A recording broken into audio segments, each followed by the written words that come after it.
before the Senate in third reading, there is an amendment number 1 by Senators Wilson, Wilikowski, Olson, Schauer, Hughes, Kawasaki on members' desks. Mr. Majority Leader. Madam President, I move and ask unanimous consent that House Bill 205 be returned to second reading and to remain there for the consideration of amendments offered today. Seeing no objection, House Bill 205 is back in second reading. There is an amendment number 1 by Senators Wilson, Wilikowski, Olson, Schauer, Hughes, Kawasaki on members' desks. Senator Wilson?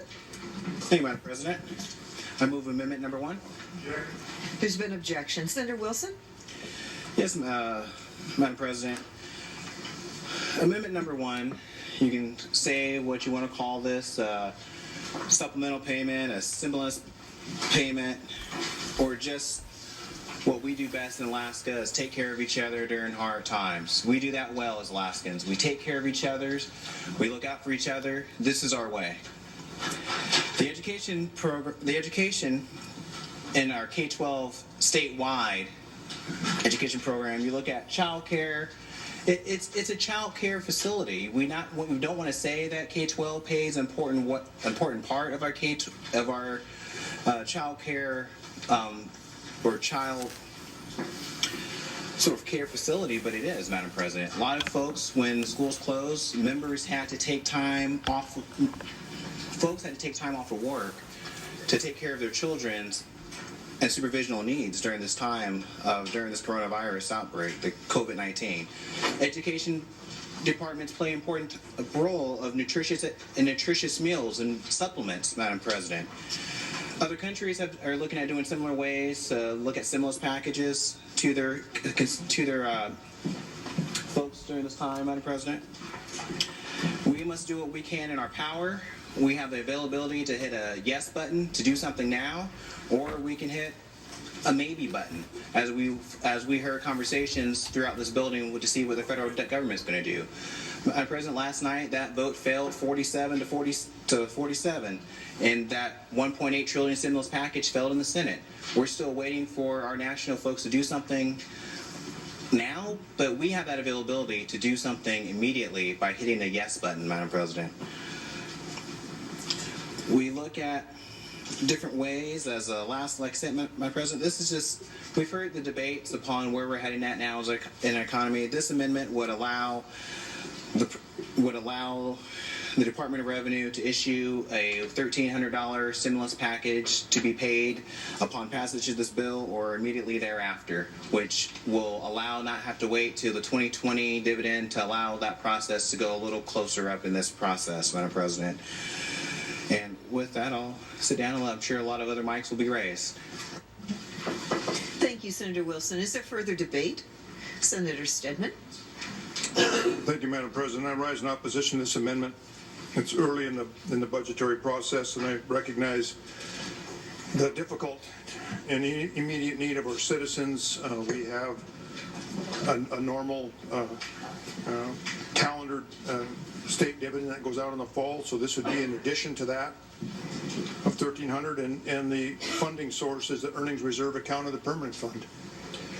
We still have our constitutional budget reserve or main savings account is still has some monies in it for operations. The earnings account of the permanent fund has and is being precipitously reduced through our transferring $4.9 billion to the corpus to protect it, which we did last year. And then we have market reductions that are going on as we speak. It appears that the forward projection of the earnings reserve account after we do the current year budget we're in will be somewhere around $7 billion. We have a need to maintain liquidity and be able to respond to this worldwide emergency, and particularly to respond to the citizens of Alaska. We don't know what's coming in the fall. We don't know what's coming this winter, but it's not going to be very rosy. So, Madam President, I urge that this amendment go go down, and we keep our eye on potential needs for this fall and into the winter, and keep a very, very sharp eye on the liquidity of the state, so we do not put the state of Alaska in a position where we cannot respond to this ever-increasing virus emergency. Thank you, Senator Stedman. Under discussion, Senator Reinbold. First, Madam President, I asked for unanimous consent to be a cross-sponsor on this amendment, number one.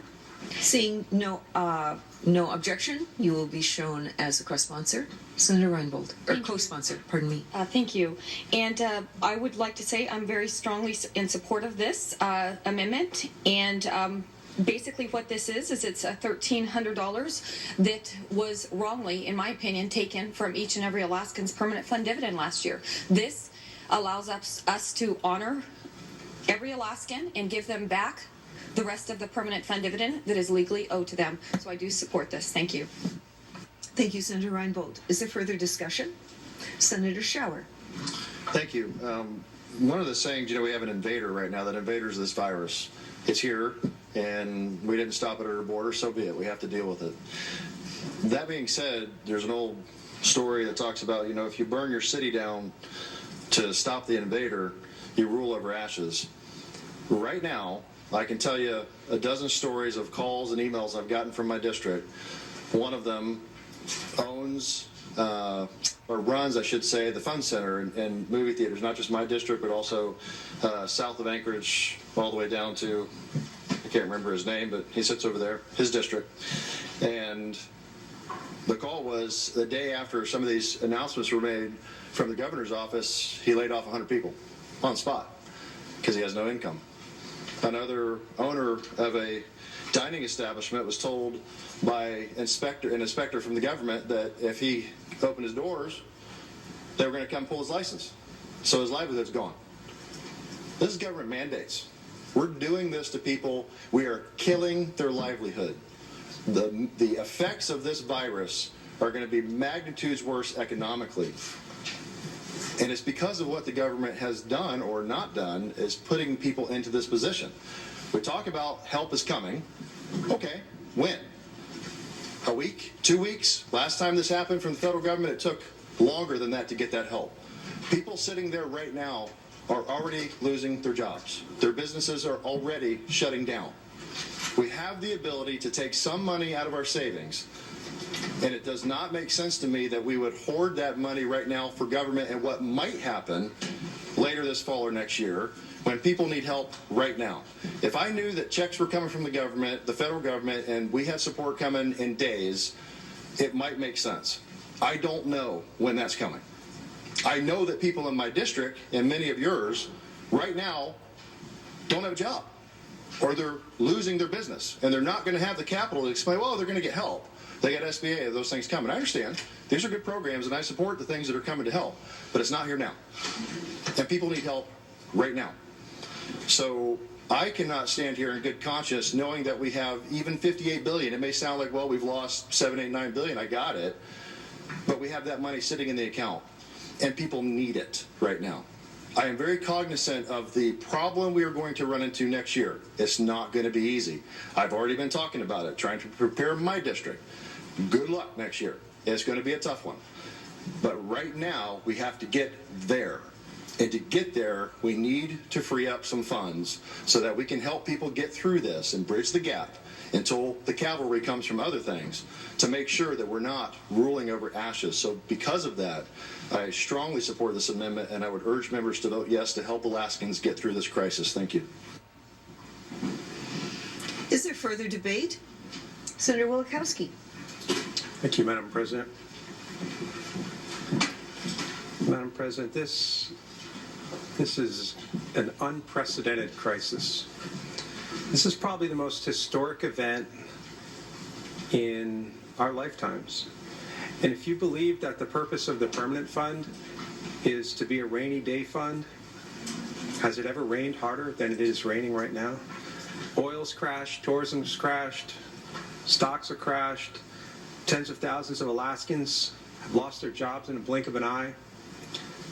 Government has mandated that businesses shut down. I've been talking to constituents in my district the last few days, and there is a real fear and desperation out there. And they're looking to us for help. And these are people who have done everything they were supposed to. They worked hard, they got a decent job, maybe started a small business, started a family, paid their bills, bought a house, rented an apartment. And now they're out of work. Their businesses are shut down. But the bills still come due. You still need food for your family. And these are people that don't have large savings, particularly in my district. In fact, the research shows that 69% of all Americans have less than $1,000 in savings. 45% have zero savings. This is just the cold, hard reality of where most Alaskans are. They don't live in expensive houses. They don't have 6 months of savings. We'd like them to, but the cold, hard reality is that they just don't. And most Alaskans, like most Americans, live paycheck to paycheck. And for tens of thousands of them, that paycheck is gone. And remember, government is saying to them, you can't work. And there's no end in sight. This is the problem. Because there's not going to be a vaccine for this for the next 14 months at least. They can't travel to another community to find work. They can't go visit friends or family. They can't even leave their house except for emergencies. Many Alaskans are on the rink of financial ruin. And some may say, well, we have unemployment insurance. And I think we passed a good bill yesterday, Madam President. But the reality is the maximum payment is $370 for unemployment insurance. We increased it a little bit for those with dependents. That was a good thing that we did. But we're still the lowest replacement wage in the United States. Out of 52 states and territories, we're number 52. We are lower than Alabama, lower than Mississippi, lower than Puerto Rico. And unemployment insurance doesn't even apply to many Alaskans. It doesn't apply to those who are small business owners. It doesn't apply to many in the new gig economy, Lyft drivers, Uber drivers. And some say, well, the federal government will save us. I certainly hope there'll be federal relief, but as of an hour ago, the U.S. Congress is still fighting over what that should look like. The bill proposed in Congress, in the U.S. Senate anyway, provided hundreds of billions of dollars for huge corporations. And it excluded tens of millions of Americans, low-income Americans. And even if it is approved, it could take months. It will likely take months to pay that out, because all you need to do is look back to 2008 when they did the same thing. We had this huge crash in the stock market, which is not nearly as impactful as this is. It took 2 months to get payments out to Americans. We have no opportunity to shape what the federal government does. And we should not be placing our hands, the fate of Alaskans, in the hands of Congress. Especially not when we have $58 billion in the permanent fund, the rainy day fund. And I should add $15 billion in the earnings reserve. And if we pass this, we will still have billions in the earnings reserve, liquid assets, should we need them for an emergency. I support this because I believe the state should be providing emergency money to the people of Alaska. Countries across the world that have been hit hard by the coronavirus are doing exactly this. In fact, Hong Kong has paid out $1,280 to every adult resident. 6 million low-income earners in Australia will receive $750 in cash. And policymakers of all political leanings think this is the way you do it. Cash payments to every American.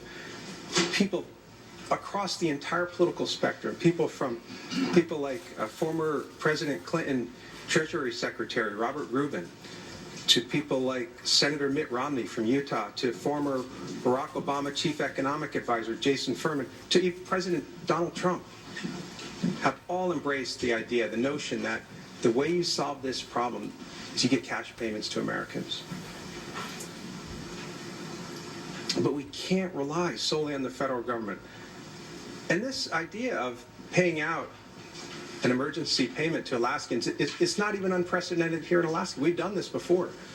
In fact, in 2008, many of us were here when oil prices spiked and caused soaring fuel prices, and we heard stories about people who were paying thousands of dollars per month for their heating oil. And how did we react to that? We came in and we passed a bill to provide $1,200, a supplemental PFD. And many in this body actually voted for that, Madam President. The situation that we are in now is 1,000 times worse than it is then. And we've heard about this idea that we should have a 50-50 plan for the PFD. And that's the idea that the people get 50% and government gets 50%. Under the operating budget that's in front of us, with a $1,000 PFD in the fall, the people will get 22% and government will get 78%. This amendment would balance that out. It still doesn't get the people to 50%, but it balances that number out at least. And it's, I think, important to remember that Alaskans get a tiny, tiny percent of the oil wealth that we have in this state. 100% of oil and gas production taxes go to government. They have for years. Government gets 100% of the corporate income taxes, 100% of the state property taxes. Government gets 75% of our royalties. And the royalty rate for the vast amount of our oil is 12.5%, which means the people get, under the best case scenario, 25% of our 12.5 ownership stake, which is 3.25%, 3.125%. And now, with government taking 75%, the people's shares now drop down to 0.8% of our oil. The permanent fund is the people's money. In fact, when the permanent fund dividend was created, the House Finance Chairman, Representative Al Adams, put a letter of intent into the bill saying the people, not the government, have the right to the first call on the earnings. That's in the letter of intent under the law as it exists today. And the people need that money now. And if you're worried about how we pay for these things, I've certainly proposed legislation. Others have proposed legislation. There are other ways that we can fix our budget deficit. But I think this is only appropriate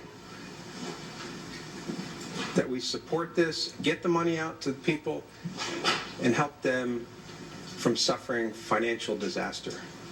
Thank you. Thank you, Senator Wielechowski. Under discussion, Senator Von Imhof. Thank you, Madam President. I am not in disagreement that Alaskans are suffering around the state and that there could be or should be stimulus now.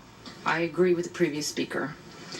But I do want to say, I just want to remind the body that a $1,300 economic stimulus payment in the form of a dividend costs the state just about $1 billion. And that check will go to everybody, whether you need it or not, whether you're rich or whether you're poor. I would argue that there are different ways that this money could be spent that could be much more impactful. To pay the entire amount to a dividend,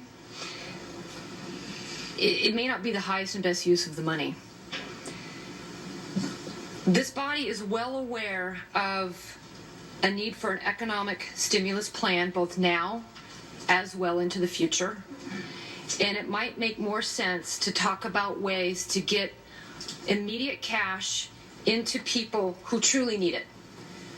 Form of wage supplementals, in the form of food, extra money to buy food, extra money for rent assistant, heating and fuel assistant. That some of that money might be able to be leveraged for federal reimbursement. I don't know if a dividend can. We need to think about now and into the future. With the previous, my co-chair behind me talked about liquidity, both now and into the future. This problem may not go away. We may need to do something again in the fall. So if we do a little bit now and a little bit in the fall, we'll be able to extend our cash a little bit while longer, at least give us a fighting chance to do that.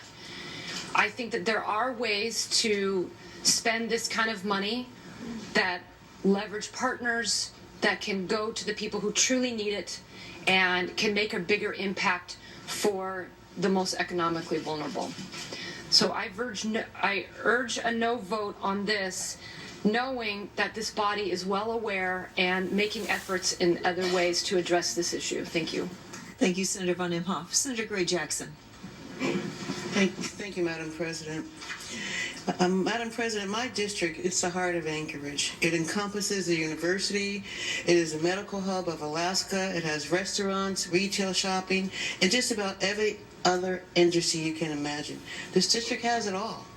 I've received feedback from my constituents that is as diverse as the district is industrious. But above all, during this unprecedented time, my constituents are worried about their immediate livelihood like I have never seen before in my 38 years living in this community. I'm sure many of you here have seen the same. Under more normal circumstances, I can offer reassurance by letting them know that as their elected official, I'm working with my colleagues to craft a public policy that I believe can make their life maybe just a little bit better. Madam President, these are not normal times. It just isn't. I believe that the decision before us is a relief for these times. In any other situation, I wouldn't support a $1,300 permanent fund dividend at this time. I've always considered myself a steward of the permanent fund because I believe it is a unique promise to future Alaskans that we will responsibly manage our limited resources to their maximum benefit. With the trajectory of oil production, to the need to manage the fund with the future in mind, it's apparent. However, again, these are not normal times. The economic and health challenges that Alaska and the entire world is facing justifies this measure. So many of my constituents work in these fields. They don't know how to pay next month's rent while out of work, diapers for their newborns, food for their family, medical supplies, and just today a constituent told me that her restaurant has seen a 90% drop in business. We see the challenges that are happening in Congress with relief funding. We can do what is right now to help our fellow Alaskans. This would give families a bit more assurance that we're looking out for their interests to help them weather this storm. You know, many of us in this room today, we may not need that $1,300, but there are many of our constituents who do. And if we don't need it, give it to one of our constituents. We have to do the right thing now, Madam President. We have to do it. Not tomorrow, not next week, but now. Thank you, Madam President. Thank you, Senator Gray Jackson. Under discussion, is there further discussion? Senator Kawasaki. Thank you, Madam President. Thank you for the opportunity to just address what a lot of people have said today and what we've heard from our constituents. I spent several hours calling back home this weekend to Fairbanks. It's been about 6 weeks since I've been there, and I feel a little out of touch. But I call just regular people in the district. You've probably gotten some of those same calls, same emails, comments on social media about the situation. And I got to say, it's a challenging and bleak situation that we have right now. A constituent of mine, Mindy, is a Cutco sales rep. And because of the closures of a lot of these public buildings and events, festivals and things like that where she sells these products, she has seen her income drop to zero pretty immediately and overnight. I mentioned the barber who rents a chair. Now that Fairbanks is one of those who have been declared under one of the governor's mandates to not be operational, these barbers who rent chairs for $75 and cut hair for 8 hours, 9 hours a day is completely out of work. And they don't qualify for unemployment insurance. There's a construction worker I spoke with. He said that his company, or the company that he works for, will lay him off, and he will be laid off indefinitely. And he was expecting a big summer, and I think a lot of people were expecting a big summer. He's worried how he's going to make ends meet for his family and his 3 children. And if you've ever heard a man cry, it's a tough thing to hear. That these people have done the right thing. They're workers. They're people who have done nothing wrong but have found themselves in the same situation we are all in today. They're working people, and they don't want public assistance. They don't want to go down to the public assistance shop and ask for food stamps. That's not their style. These are just regular working class people. They're also not people who are watching the stock market or where their retirement accounts are looking at right now, because they don't have stocks and they don't have a retirement account. These are people that live hand to mouth, have very little savings, and are asking us for our help. Alaskans are feeling fear and anxiety, and that's pretty much probably what you've heard from your district as well. The Senate can help in a lot of ways, and we can keep talking about wage replacement, but until we see a bill or something move forward, I don't know what to tell the folks that there's a wage replacement bill where we're talking about it. That's not enough for a lot of people right now who are struggling, and that's not going to allay any of their fears or anxieties or desperation. The Senate can relieve this stress because we have a system immediately in place. We are fortunate, very fortunate, to have been blessed with oil wealth, leaders before us to put this rainy day fund aside, and it's pouring outside right now. This puts money immediately into the hands of people who can use it the most to pay for basics, utilities, rent, groceries. These are the basics of food and shelter on Maslow's hierarchy of need. It's not paying for television sets or vacations. That's not the time right now. It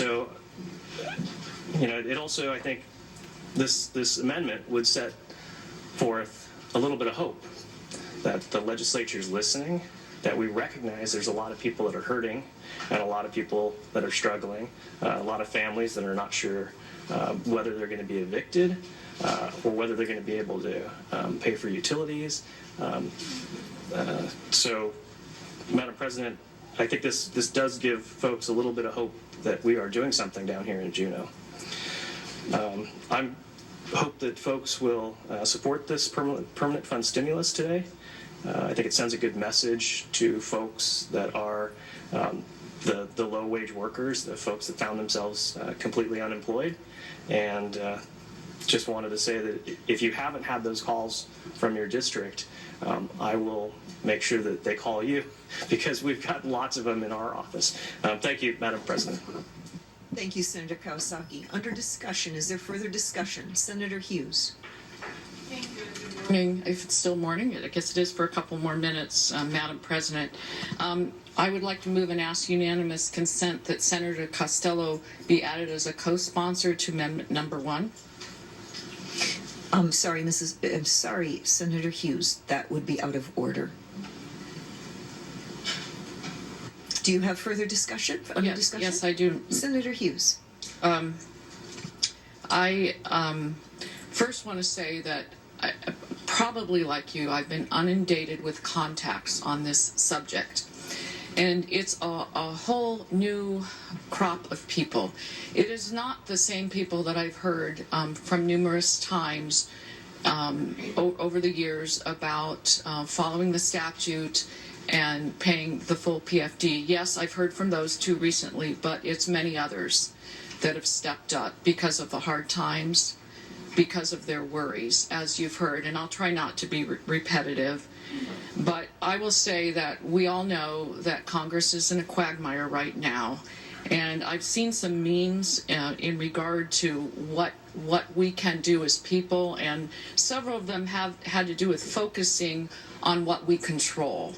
Some things are out of our control. Madam President, what Congress does is out of our control. We are in control of this, and the time is now. The economists have said it's better that we do this now than wait. And I heed that. I heed that advice. I don't see that. I would like to rename what this is actually as a direct COVID relief check, because that's what I'm standing up to support right now, Madam President. Milton Friedman advised this legislature when the whole concept of the permanent fund dividend was being discussed. And he advised that a dollar that goes into the private sector multiplies more than the dollar that goes through a government agency. I see a double benefit if we give a dollar directly to the people, Madam President. For one thing, it'll go farther. The amount of food that a person could buy if we give the dollar directly to them is more than funneling it through a government program. The second benefit is the multiplier effect on the economy. It multiplies more, and that's what we desperately need in these economic hard times, Madam President. And conversely, it's a double detriment when we do it the other way. If we put the dollar, this $1 billion that's been mentioned, through government programs, it will not go as far for the individual. It will not provide as much food, for example. It also won't multiply and stimulate the economy to the same degree. That's a problem. As a state leader, I also have a problem, and I go to an analogy of a grandparent who maybe has put away a substantial amount of money for some future project, something that his children and grandchildren in their lifetime may not realize. But the children and grandchildren hit a very hard time. Is that grandparent, as you as a grandparent, Madam President, would you hold back when you know that your children and grandchildren are having a really hard time? Yes, it means that you won't have the same funding and the same revenue available for what you planned in the future. And I get it. I get that the permanent fund value has dropped from 67 to 58 billion. That's troubling. That's concerning. That's bad, Madam President. But $58 billion is a lot of money. And when people in the state are going to be hurting, I cannot, as a state leader, stand by and not do the right thing, Madam President. I know there's been some concern that it might mean $100 million would go to people that aren't in tremendous need because some are wealthier than others in this state. I get it, but I have a solution for that because I believe in the goodness of the people of Alaska, and I believe if we messaged strongly and made an opportunity for an online decline of the PFD, that $100 million to the wealthy would not go out, that they would turn it down because they know the needs, they know the hard times. So I believe, and I was hoping, because I know the last few years we've been divided on the issue in general of the PFD. There have been lines drawn in the sand, but I was hoping perhaps that empathy might kick in. And the fact that the economists are recommending that we get the money out there sooner rather than later. I was hoping maybe that, and I'm still hoping, and that's why I'm standing up here imploring all of you to think of that. It's not just an emotional thing of empathy, but it is. We do have to think of those that are hurting, but we have to think of the economic impact also, that this would be extremely helpful. So as state leaders, we're called to lead, and I am concerned that if we fail to do this today, there will be a lot of concern that some state leaders have not done what they had within their control to do.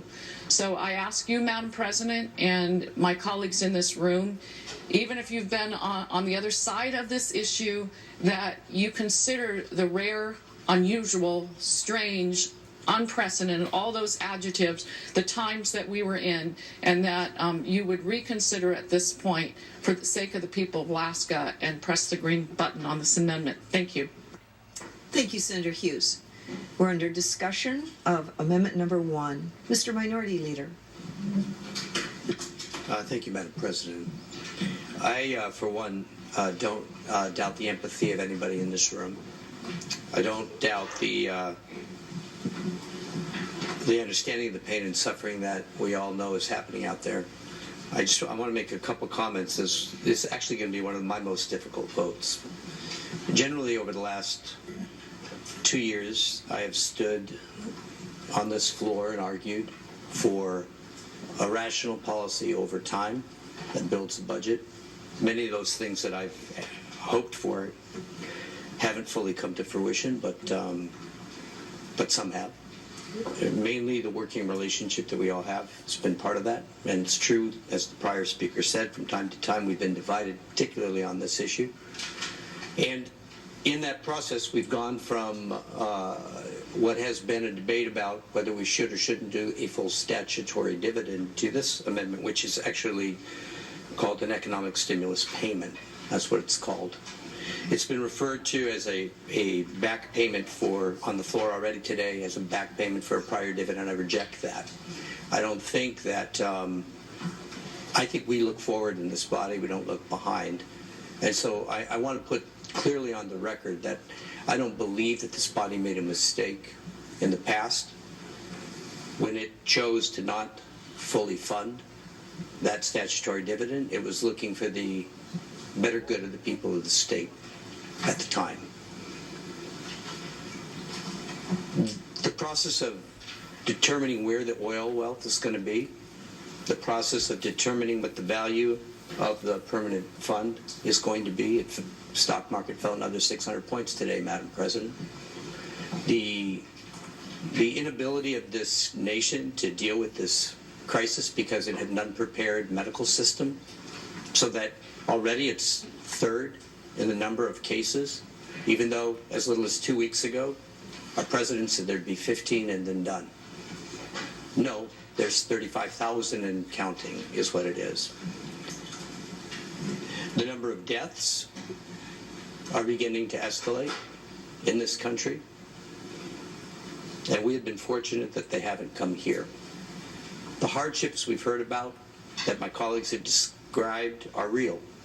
They're particularly hard-hitting in my district, Madam President, where we have a substantial number of low-income residents who rely on the retail sector, who rely on restaurants, restaurant jobs, service jobs. They're the ones that keep our communities moving, and they can't move today, Madam President.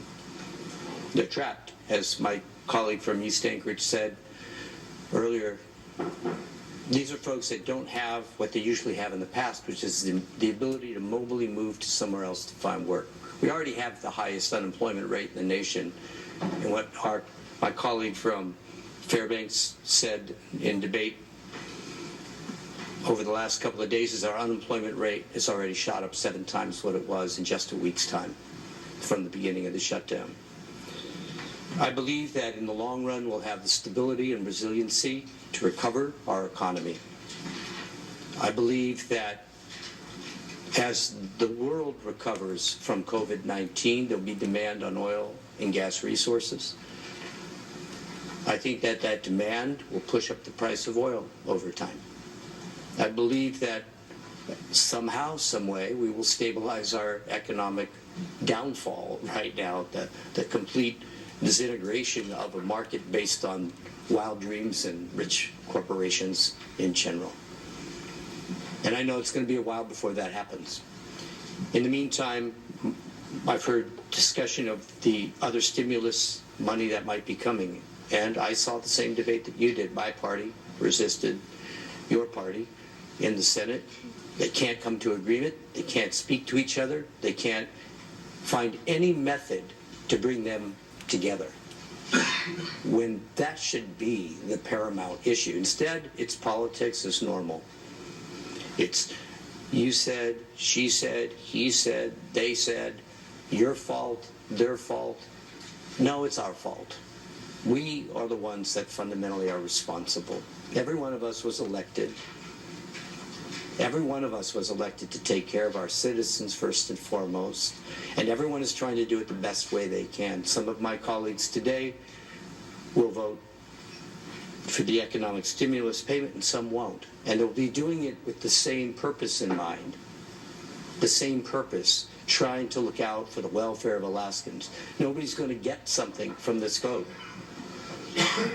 It's difficult for me because I've stood generally with your leadership on this matter, and I'm not going to today. I'm going to go the other way on this vote. But I want to be very clear about one thing.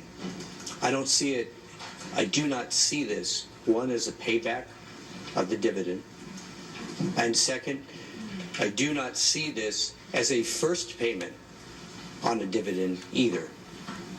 This is the stimulus payment. This is it for me. This is what we can afford. And even though we can't We can't afford it based on our budgeting. We can't afford it for one time based on what we have in reserves and resources. This is to show the citizens of Alaska we actually do care about their welfare. And that is not to take anything away from those who will oppose this amendment, because they are also looking out for that welfare. They're looking at it in the long run. We all have to do that. But Madam President, I wanted you to let you know why I was going the way I was going on this vote. I think the body deserved to know that. And I think we all will do the right thing today, even if we won't do the same thing today. Thank you, Madam President. Thank you, Mr. Minority Leader. Under discussion, Senator Keel. Thank you, Madam President. I appreciate very much the comments from the member who spoke just before me. We all seem to see this a little differently. We've certainly heard some of the tropes of past debates pop right up. They came out early and strong. Some notion that if we don't write these checks, we're hoarding the money for the government instead of the people somehow. That this money is somehow the people's share, or what the people get for our oil. But the simple fact is, we're sent here by the people. Different Alaskans with different values in different parts of our state to figure out what they get. It's not a particularly useful way of thinking about it. Really, it's to figure out what we're all going to do together. So, after we vote on this amendment, we'll have a lot of conversations about the rest of the budget. And that is what we do. We educate the next generation so that down the road we will have a vibrant economy. We respond to crime and patrol the streets to prevent more of it. And we lock the doors on our correctional facilities because there are some people who need to be separate from the rest of us. And we pay for that. And we plow the roads.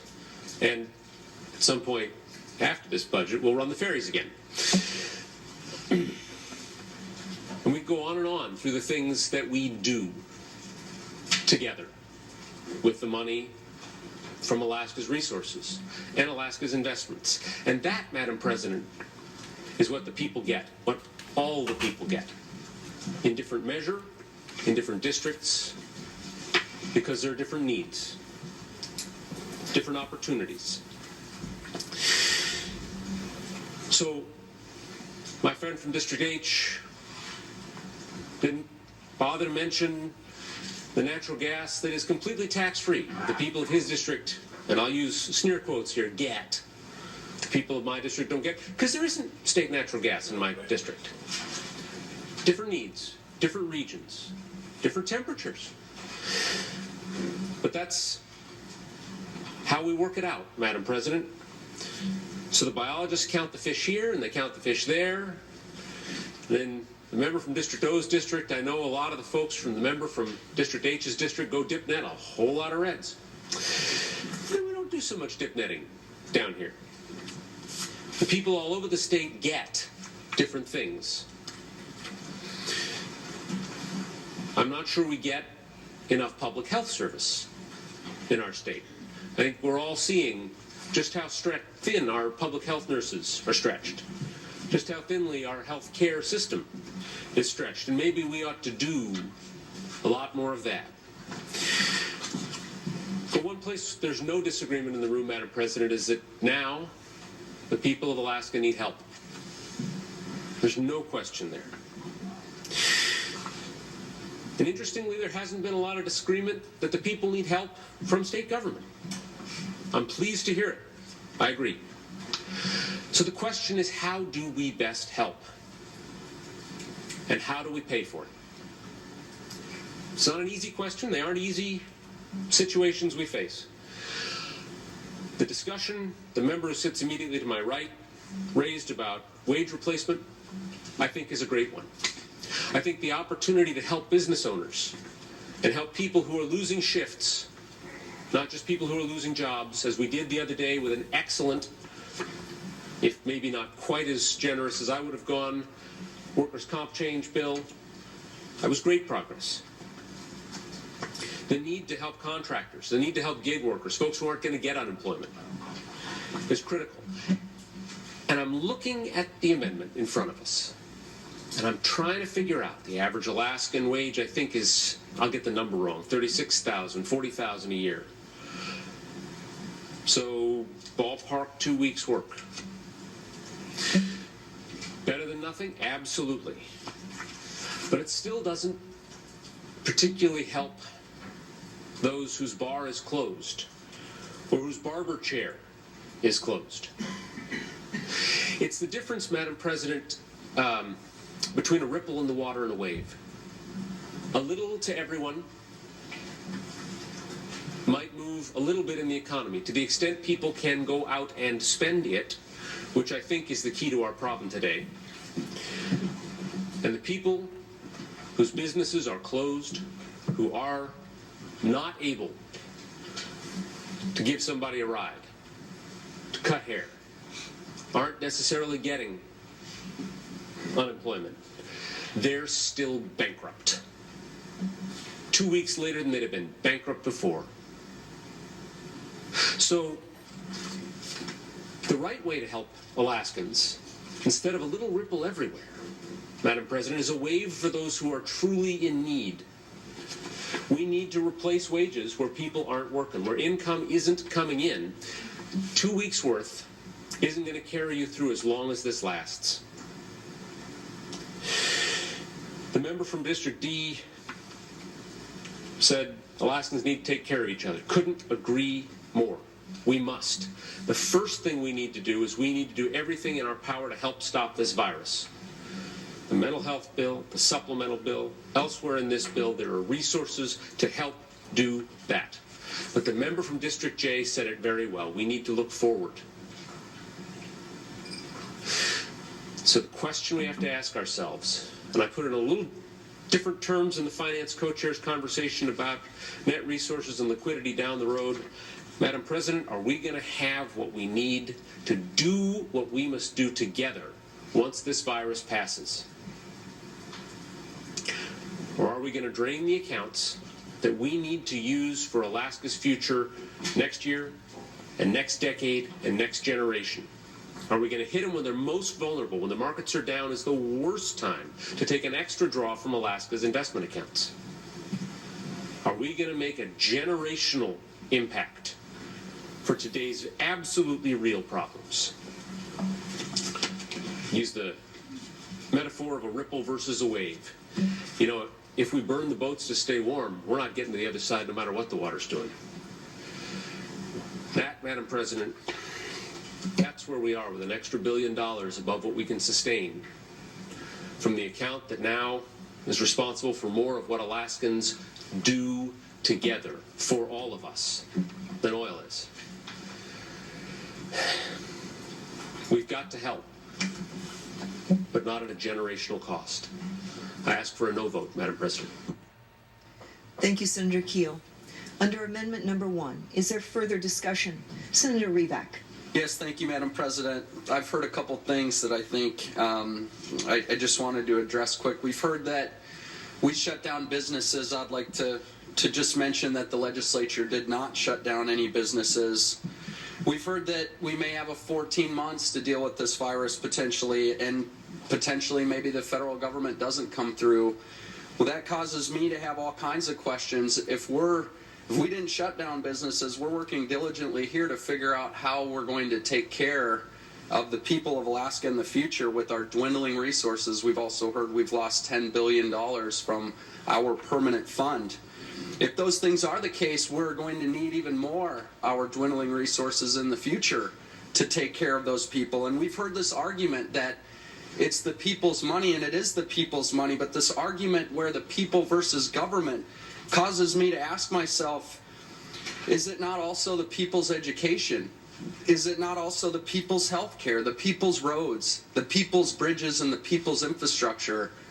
Because the people are going to expect us to take care of those things in the future as well, that all belong to the people, that they've put in our care and trusted with us. It is our responsibility to manage the resources wisely, Madam President. I've heard that and I couldn't agree anymore. As we know, our $58 billion, which was 2 weeks ago 60-some, is constitutionally protected because there were very wise folks who came before us that did that. I want to get it to the people who need it the most. I care deeply about the people who are hurting, and there's many of those out there. And I don't think anybody disagrees that our resources are dwindling. And our rainy day fund, I agree, it is raining and it is pouring.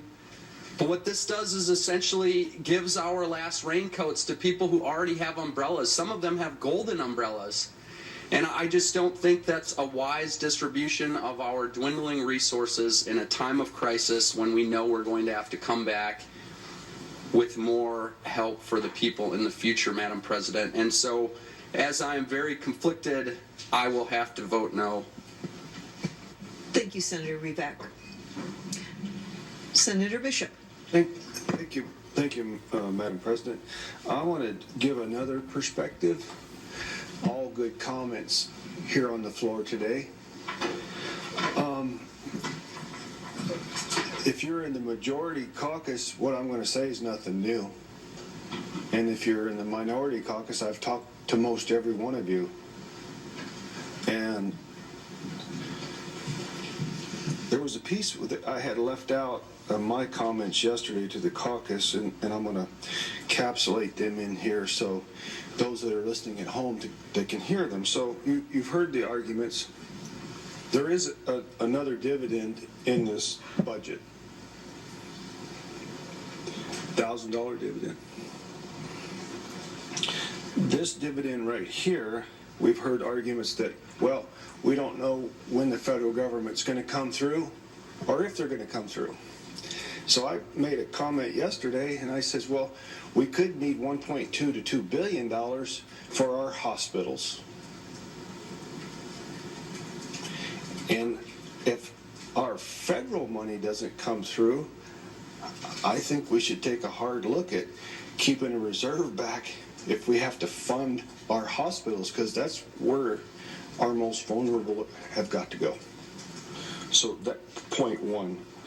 I didn't want to speak on it, and if I'm out of order, please call me out of order, somebody, but there's been several people talk about wage replacement. So I'm going to go there now. $1,300. Previous speaker said, well, there's a couple of weeks. We have we're working on a COVID-19 economic stimulus plan. It's been being worked for over a week to get something to this body to look at, to vote on. Inside that, and we started working 3 weeks ago when the COVID first started coming to the United States. So we got 308 passed, the UI piece, that's piece one. This first tranche of people that has been affected, both the employee and the employer, that's about 25,697 people. So rounded that up we rounded it up to cover 50,000 Alaskans. And if you seed that with about $260 million, which the federal government, as the governor has told us on more than one occasion, we should be 75% reimbursed by the federal government. 50,000 people tentatively could get 8 weeks of dividend payments, because the wage replacement for that group of people, the average wage is $897. Alaska Department of Labor numbers, average salary. 80% wage replacement gets you $800 between your UI check of $200 for that wage group and the supplemental wage replacement. So I'm going to be a no vote on this, rolling the dice, hoping this COVID-19, I should have never said that. The former other senator said that. That was a bad one. But I'm going to roll the dice. I'm going to stick with it, that we're going to get this COVID-19 stimulus plan here for a vote. that'll take care of between 25 and 50,000. I hope it don't hit the 50. I just put that in there as a cushion. Because the good, in 8 weeks of dividend checks, 8 weeks, this is not even 2 weeks to the most vulnerable. Now, there's going to be people that are say, well, my barber, my hairdresser, etc. I understand that. There is a nut inside this stimulus bill that's coming from the federal government. If they write it correctly, we can take that money, put it to the Department of Labor, and they can issue wage replacement to cover those folks. So, with that being said, I'll be a no vote on this amendment, and wanting to protect our resources going forward for the wage replacement and to cover our hospital shortfall if that comes at a later date. Thank you. Thank you, Senator Bishop. Brief at ease.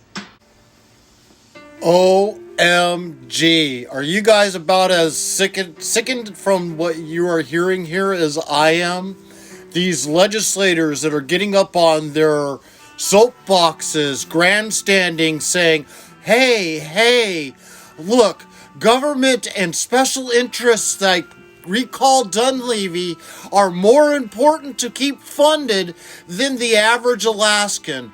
730,000 Alaskans, and 100 and some thousand of them are employed by the Recall Dunleavy campaign. Are you not familiar who they are? It's Alaska AFL-CIO, the Unions of Alaska. It is Alaska NEA, the teachers organizations, K through 12, University of Alaska. Some of the 8,000 nonprofits that are here that are basically advocating right now for them to not cut that $1,304 check to us, our own money to us, that would benefit all Alaskans, not just the rich, not just the poor, not just the middle class, all Alaskans. Those like John Coghill, Senator Kawasaki, Bill Wielkowski, Tom Begich, named the list off there, Senator Revak, all the ones that have testified, Senator Natasha Von Imhof, about how the special interests, those that are running the Recall Dunleavy campaign, deserve our money more than we do. These minority groups deserve to have this funding given to them that the rest of us Alaskans, and just to give you a number of what the rest of us Alaskans is, 730,000 Alaskans, 225,000 of us live off of welfare in this state. We have roughly 130,000 Alaskans that are considered middle class or wealthy. These are also the same groups that work for Recall Dunleavy, the Alaska unions, K through 12, blah, blah, blah, medical organizations. I mean, Department of Health and Social Services last year took $3.6 million. They have a supplemental budget right now that's on the floor at $613 million. $290 million of that is for Department of Health and Social Services for Medicaid for the shortfall that they had and unable to pay for it. They have a current budget that they're discussing here on the floor that is supposed to have nothing to do at all with this supplemental of giving us back our stolen portion from last year. They're only discussing this because Alaskans are getting desperate. People like me haven't had work for a week and a half. We're starving. We're going, oh boy, we've got another week and a half before unemployment kicks in, if you're lucky enough to get that. I'm not one of them.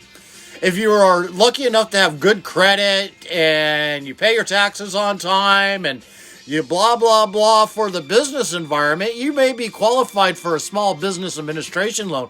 But again, that's not guaranteed. And if you don't meet their qualifications in the end, you're stuck paying that entire loan trying to figure out how in the hell do I make up all the wages and lost income that I lost carrying these employees during that period of time, because federal government comes back later on and says, no, you didn't dot this T or you didn't cross this I, and he didn't make things happen. I love mixing things up because that's what they seem to do down there in government. They just continuously mix things up. This has been one big giant dog and pony show going on here today, listening to them. Senator John Coghill, the Rhino there, guaranteed definitely not for Alaskans.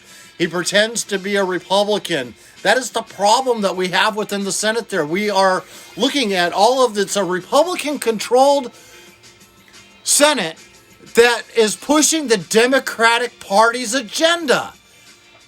It's just, it's scary to think that we took all that time and energy to make sure that we had a Republican House, a Republican Senate, and they handed over the control over to the Democrat Party.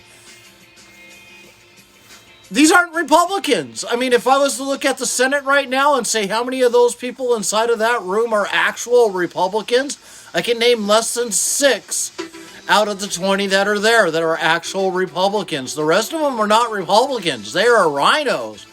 100% through and through rhinos. John Coghill proved that today. Senator Rivak's proven that today. Senator Kathy Giesel, if she was allowed to have her little 2-minute speech on how she feels about this bill that's going through right now, she would be the exact same way. This is disgusting and appalling, listening to what they are currently doing. The budget they have in front of us last year was $10.2 billion. Last year was $10.2 billion. This year, their current budget, not including a PFD, is $11.6 billion to $12 billion, depending on who you're listening to and whether or not you include the supplemental budget and the additional supplemental budget that they have added onto it. We were at $613 million for the first additional supplemental budget. Now they have a second supplemental budget that they added tons of pork to that you've probably heard didn't pass the House. Didn't pass the House because they tried to shove that supplemental for the coronavirus into it, and it failed into the sweep. We're back. Number 1, Senator Olson. Thank you, Madam President. I'm going to support this amendment and any other similar amendments that add money to the citizens of Alaska's pockets now. Right now, there is so much uncertainty today, and all of our constituents are concerned. Many have lost jobs. Many more will lose jobs through no fault of their own. It's going to take some time for the recovery to happen, both personally and economically throughout the states. It is important that we, as the appropriating body, do something now. To say that the state is out of money is not the message we want to be sending to Alaskans right now. I just received an email this morning from the major rural air carrier in West Alaska. They've had to lay off 146 employees. A little bit of money now will go a long ways. For some family, it will be the difference between certain ruin and barely hanging on to what they have and worked so hard for. People are being ordered to stay at home with no way to provide for their family. I feel for them, and I want to see that if we can do something, get something done. Waiting until later will probably be too late. The idea that we may not be able to travel to get something done is a real possibility.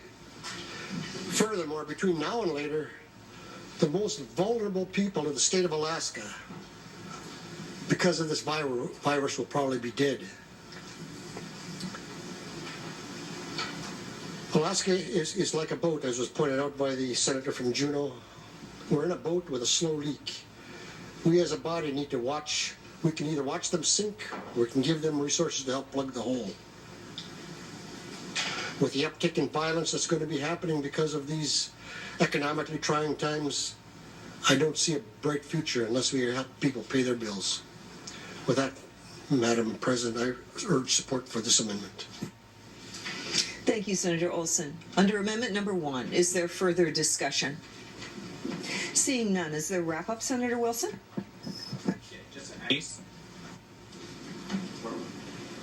Is there wrap-up, Senator Wilson? I do have wrap-up, but I just want to call an IDs. Please come back to order. Senator Wilson, wrap up. Thank you, Madam President. We've heard from many comments today on Amendment number 1. And again, just to review what Amendment number 1 does, that Amendment number 1 pays a $1,300 economic stimulus payment at the effective date or thereafter, as soon as possible, basically, to Alaskans. We've heard from members who talked about we don't know what will happen in the fall. You know, I can tell you that I have not seen any utility companies, any other major bill collectors, debt collectors, say that they're going to cancel payments. I've heard that they will not charge late fees. I've heard that they will delay payments, but no one's going to cancel payments.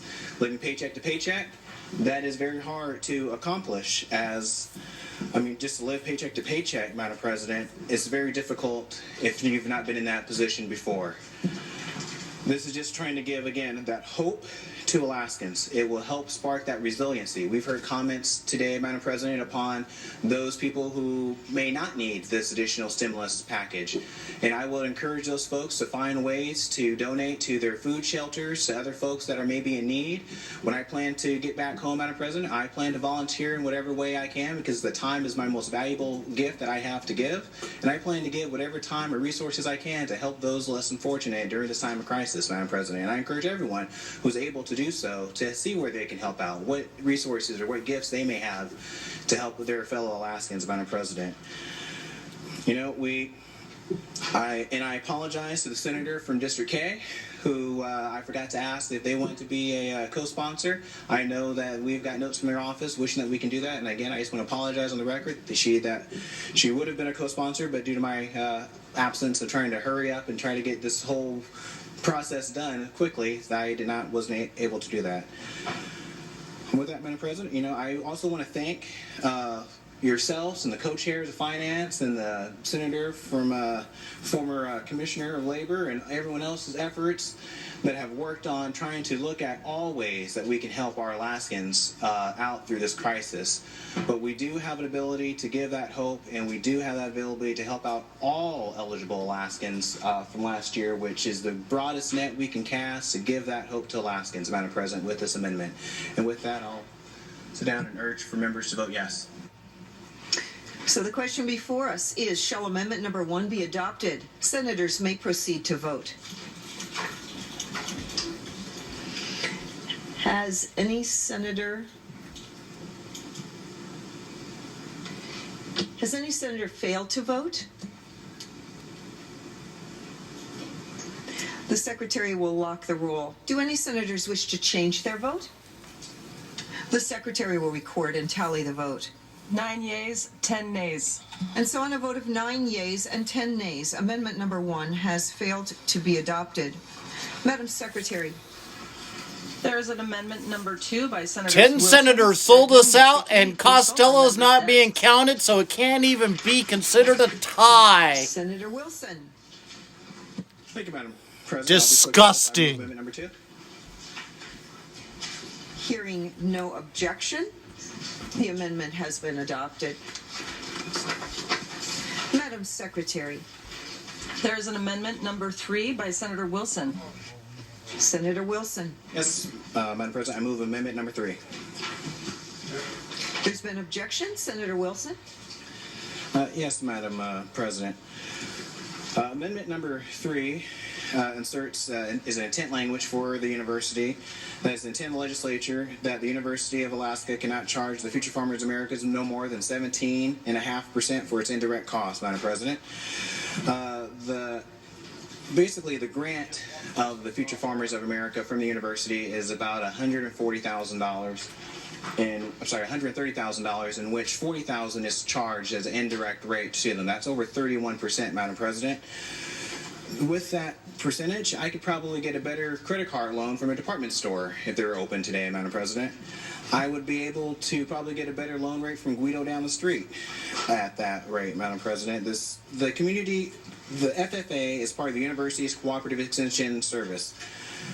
The extension services is part of the largest informal educational system in the world, connecting extension programs at all land-grant universities across this nation, Madam President. The major programs include agriculture, horticulture, health, home and family development, natural resource, and community development. The Future Farmers America currently have over 250 active members today, and they're always looking to grow leaders, build communities, strengthen agriculture through Alaska. The Future Farmers Americas play an integral part of Alaska's continued growth in agriculture and national resources. And if part of the cooperative extensions programming for the university is to help manage these the land grants that was given to them to find the most productive ways to use this. And with this amendment, will allow the Future Farmers of America, hopefully, if the intent is carried out by the university, to allow them to have more resources to better utilize the cooperative extensions programs and the university's land grant. Thank you, Senator Wilson. Is there further debate on amendment number 2? Brief at ease.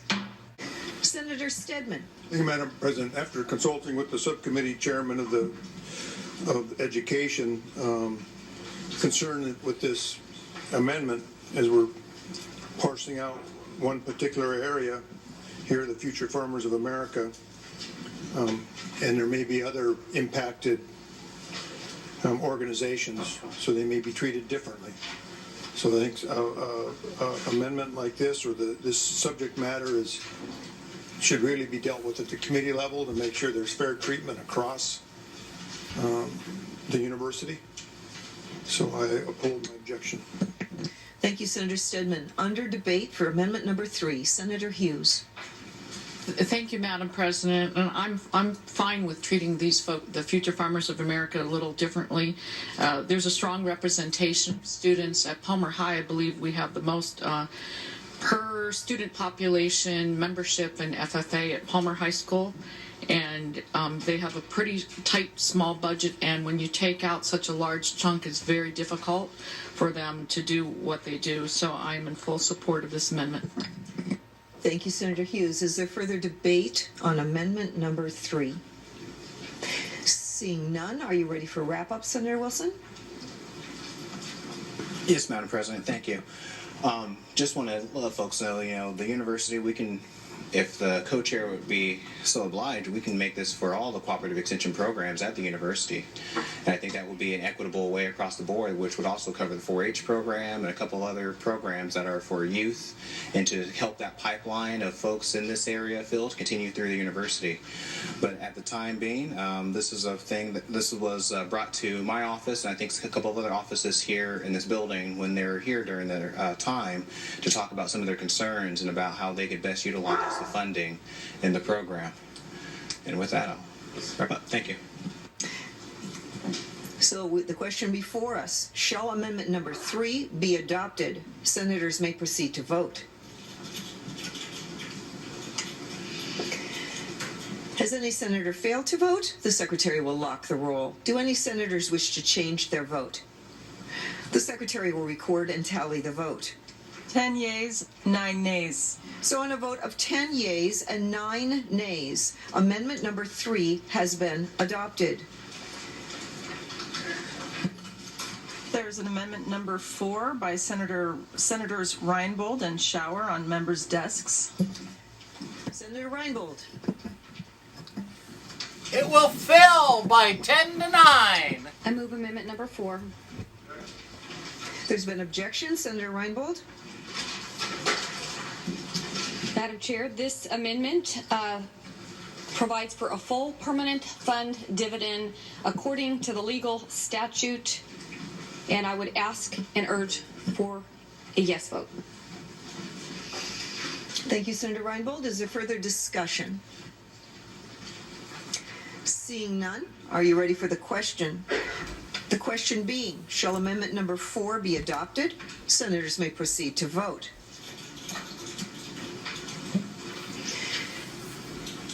Has Does any senator fail to vote? The secretary will lock the roll. Do any senators wish to change their vote? The secretary will record and tally the vote. 7 yeas, 12 nays. On a vote of 7 yeas and 12 nays, amendment number 4. Wow, 12 of them want to steal the permanent fund forever. Brief at ease. Will the Senate please come back to order? Madam Secretary? There is an amendment number 5 by Senators Reinbold and Shower on members' desks.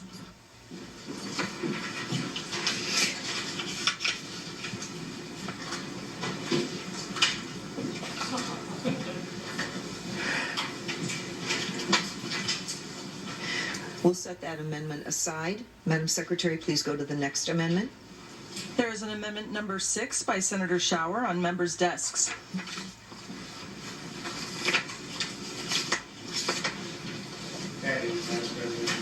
At ease. Please come back to order. Madam Excuse me? Call. Senator Wilson? Call the Senate.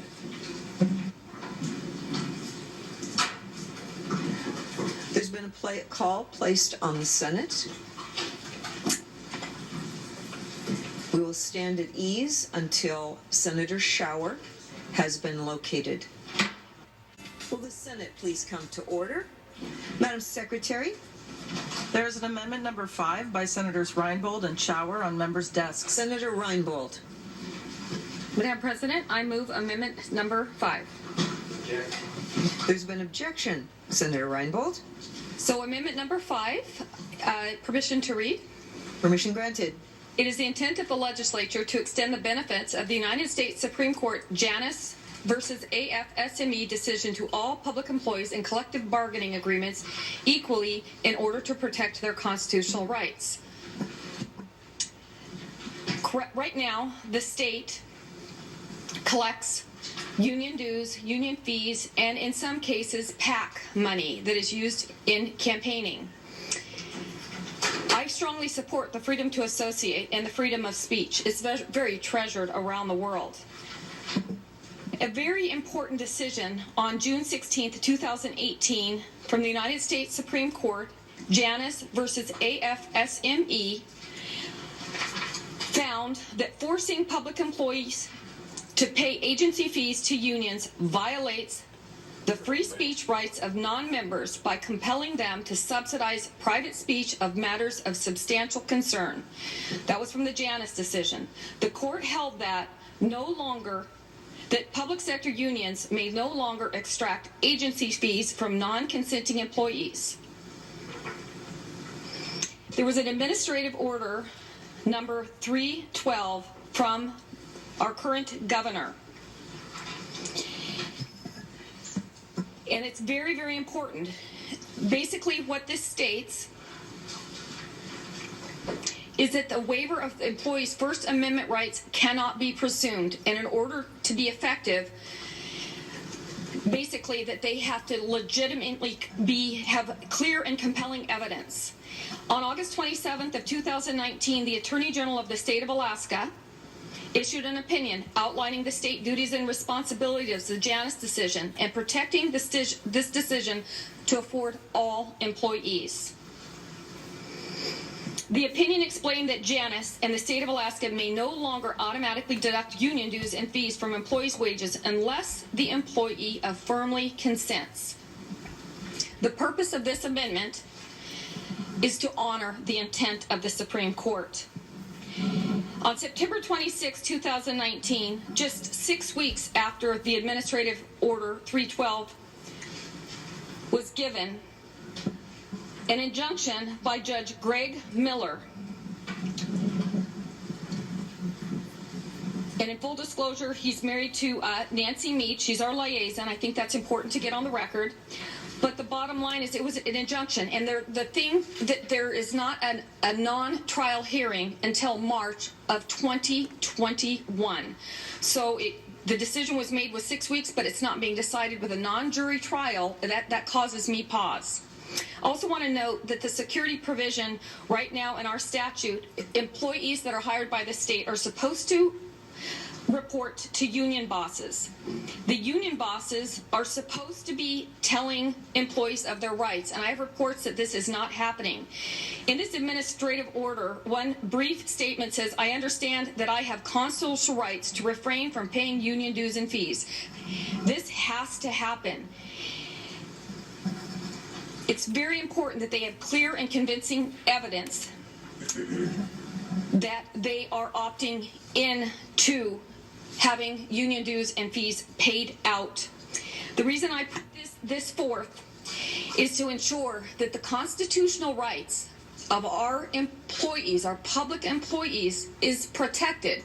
It also reduces liability to the state because we're collecting PAC money. We don't collect tithes and things like that from churches. I don't support collecting of all of these union dues without a specific opt-in, and I absolutely don't support the campaign PAC donations. I think it puts the state at liability, and therefore I would strongly urge a yes vote to honor our Supreme Court, to protect the constitutional rights of our public employees, and to decrease liability for the state. Thank you. Thank you, Senator Reinbold. Is there further discussion? Senator Wielechowski. Thank you, Madam President. I move and ask unanimous consent to be excused from voting on this issue. I work for a labor union in the interim, which I don't think would be impacted by this decision, but or this vote, but potentially could be. Yeah. There's been objection. Senator Wielechowski, you will be required to vote. Can I speak to the amendment? Further discussion? Yes, Senator Wielechowski. I guess this issue is in front of the Alaska courts right now. And I don't know, I'm looking at this amendment, it's asking to extend the benefits of the United States Supreme Court's decision. The legislature doesn't get a choice to extend the benefits of a Supreme Court decision. They are automatically extended. And so I'm not really sure what benefits they're seeking to extend. There is a case that's before, as I mentioned, the court system right now. There was an injunction request, and actually an injunction was granted against the state, and injunctions are only granted when the court believes that that one side is going to lose. And so the court is signaling that they think the state has a weak case. There's no other court that I'm aware of, or no other state in the United States that is interpreting it the way that this state is attempting to interpret it. So I guess number one, I'm not sure what benefits are being extended. We don't have that ability to extend benefits of a Supreme Court decision. They're automatically extended. They automatically go. To the extent that there's a lawsuit that's trying to change benefits, extend benefits, there's an injunction already. We're being asked to get in the middle of a court fight. I don't think that's an appropriate place for us to be, Madam President. I think this should be rejected. Thank you. Thank you, Senator Wielechowski. Under discussion, Mr. Minority Leader. Thank you, Madam President. I move and ask unanimous consent that I be excluded from a vote on this matter, as I am a paying member of a labor union. There's been objection. You will be required to vote. Senator Begich. May I also speak? Mr. Minority Leader. Thank you, Madam President. I would just echo the comments of my colleague to my left, and I mean when I say that to my left, that I also.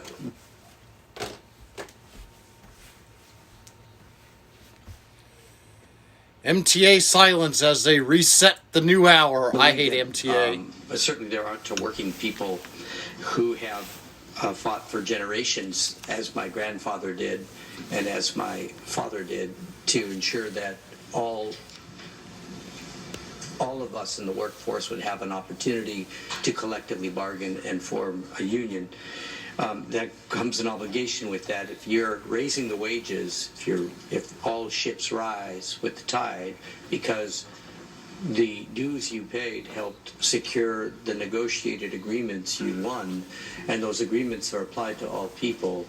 It's I don't like paying taxes either, but I pay them because I believe that they have a purpose in the process, just as union dues do. Not everyone has to agree with the things we vote for. I think that's going to happen today a few times as well, but the actions we take collectively govern all of us collectively, and I think that role and responsibility is one we should all share. Thank you, Madam President. Thank you, Mr. Minority Leader. Is there further discussion? Senator Bishop. Thank you, Madam President. I'd like to put on the record I could have a conflict. I'm a member of the operating engineers.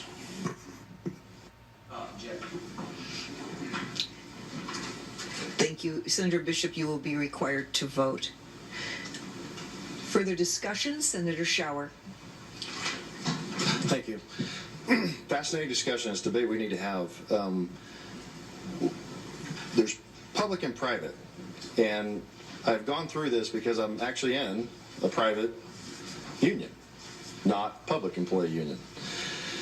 Been thinking about this one a lot for some years now, because echoing some of the comments of previous speakers, one of the things I've struggled with for a public employee union is what I see as a possible conflict of interest, because they are getting paid by the very government that they would then use some of their money to lobby government officials who would then increase their pay or contracts, etc.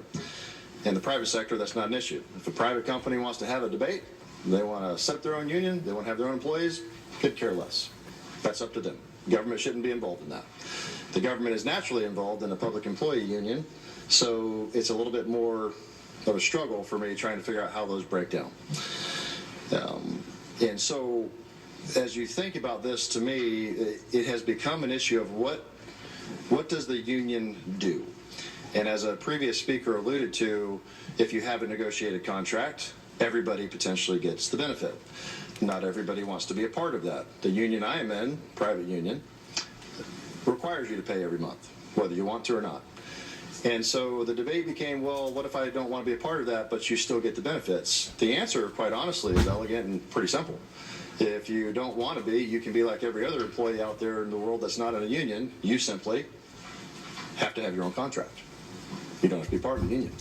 If the unions do a really good job and other employees are not getting good benefits from the company, they're getting taken advantage of, guess what's going to happen? People will migrate to the unions. Makes sense. They will. And if the unions do a terrible job, maybe people don't want to be there. And if people that have their own private contracts are doing better, maybe they would leave the union. And the union would shrink up because it wasn't doing the job it was meant to do. Public side of it, like I said, because there is some possibility of conflict of interest. But there is potentially a different way. I'm sure with other ideas as well, but I wanted to add that because I had my name on this amendment.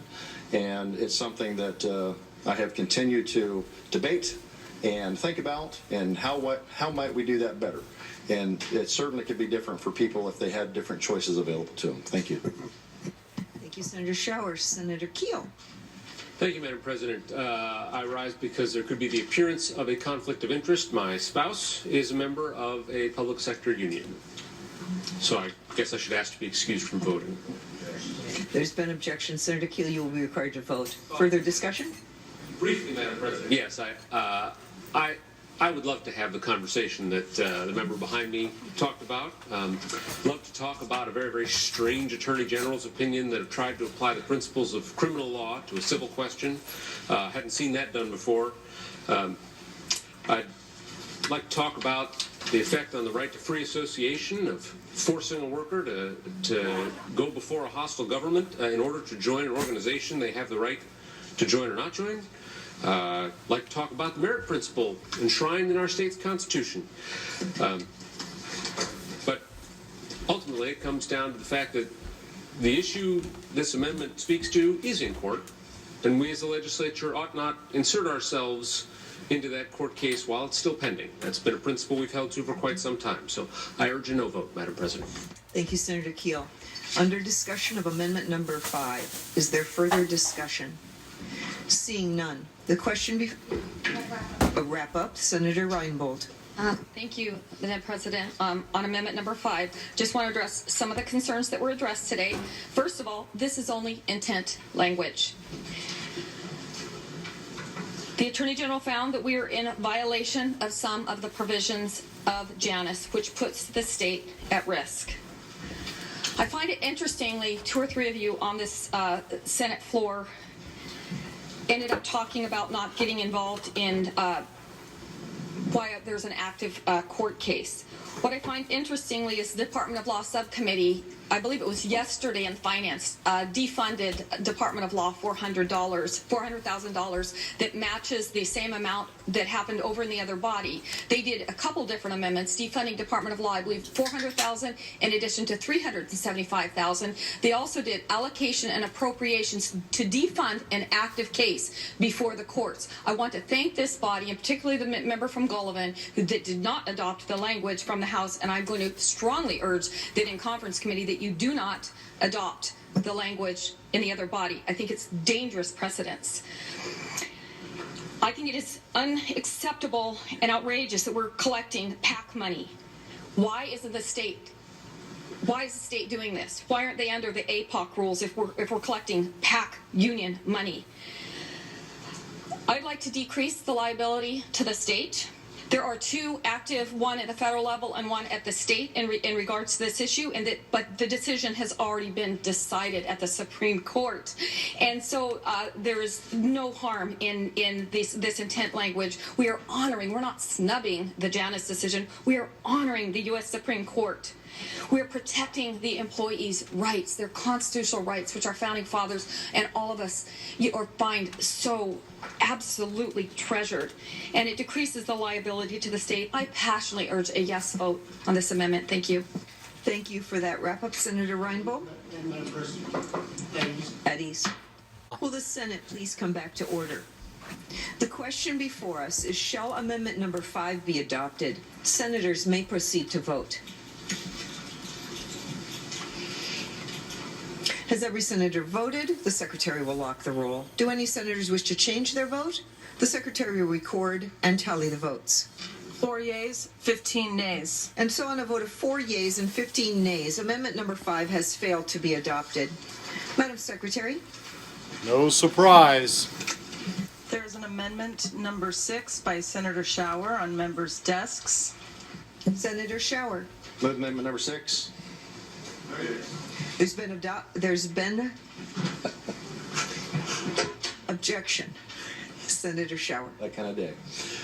Thank you, Madam President. So, without going into a long diatribe, which I don't think will be necessary after amendment number 1, this is a similar, well, it's actually identical, with the exception of, instead of $1,300, it's at $1,000. I mean, I can be crystal clear that I'm disappointed that we did not pass that amendment.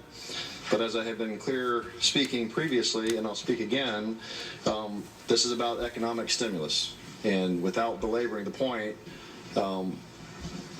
I think we need to do something now. I am concerned about the timeline. I am concerned about people that are losing their businesses and struggling right now to pay the bills. It would be nice to have the extra $300 to give a family of 4, because that would put them at nearly $6,000, and this only puts them at 4. But I would rather do something than nothing.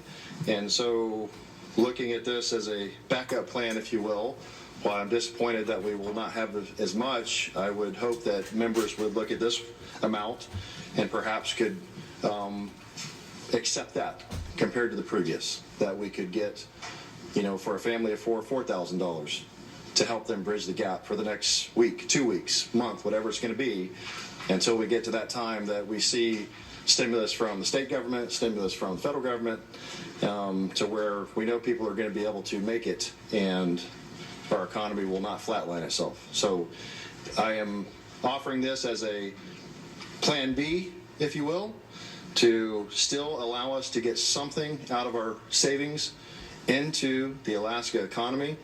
And there were so many comments before, I don't want to take it any farther than that. I think we'd just be rinse, lather, repeat, and do the same thing, so we can maybe avoid that by saying this is just a slightly less amount that would still hopefully allow us to help bridge that gap for folks that desperately need it. So with that, I'll just sit down and say thank you.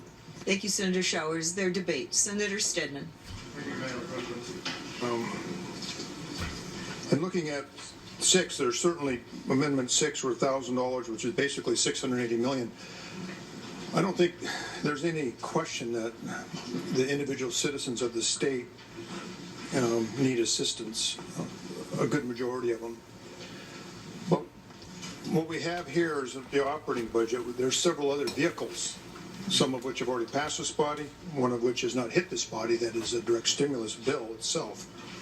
The concern I have with targeting it through the dividend program is there's a good many Alaska citizens that don't need it in April, don't need it in May. And by taking this $680 million and other monies, as we do the stimulus, we'll be targeting directly economic stimulus to where it's needed. If it's needed with food banks for the needy that don't have groceries, if it's for housing, for those that don't have a place to live, and maybe, as mentioned earlier, hospitals, ambulance services, both air and ground. And we have a limited amount of funds. We need to be targeted in how we allocate them, so we don't see a COVID-19 virus flying by like a flock of ducks, and we grab our 12 gauge and just shoot in the air and hope something falls out. We need to pick and choose and target. Aim once, or as the old adage say, aim small and miss small. And we're working on that. So this amendment, although is feels better, to me anyway, than it's actually going to produce. Because we need to be targeted in our approach, or we're not going to have the funds when we actually need them to be targeted with. And this situation that we're facing is fairly new, just started in February here. And we have no idea if it's going to last till June, September, December, next July, a year from now, who knows? You know, we need to be measured in our approach and not just panic-stricken shooting at a flock of ducks going by, hoping we hit something. Now, my family, I'll speak for me personally, you know, my wife's job has been impacted. We're going to be fine. We don't need assistance. A lot of people in this room won't need assistance, but I can assure you I have a lot of constituents in my district that are going to need it. All the tourism industry has been annihilated, hotels, 135 air carriers, the small airplane guys, all my charter guys, charter fishermen. We're concerned about our commercial fishing. If we're going to have a salmon season, you know, let's think this stuff through, and let's be prudent, and let's be targeted, and let's make sure that the money goes to the people that need it. It doesn't go to the guy that's going to have a, you know, prime roast beef stuck on the spit Saturday night. It's going to go to the family that doesn't have any groceries for their children. So what are we doing? Let's be careful. Let's be prudent, and let's work hard on the next vehicle that comes before this body. That is the economic stimulus. And another point I'd like to make to my colleagues, we all mean well, every last one of us here, and we all represent the same amount of people. But let's try to keep the operating budget as clean, targeted towards the operations of the state than not. Let's take the stimulus, the economic stimulus, and isolate it and make it clean, so when the people of the state or citizens look at what we did with economic stimulus, they don't have to go back to 2 or 3 other legislative vehicles to figure out if we did anything.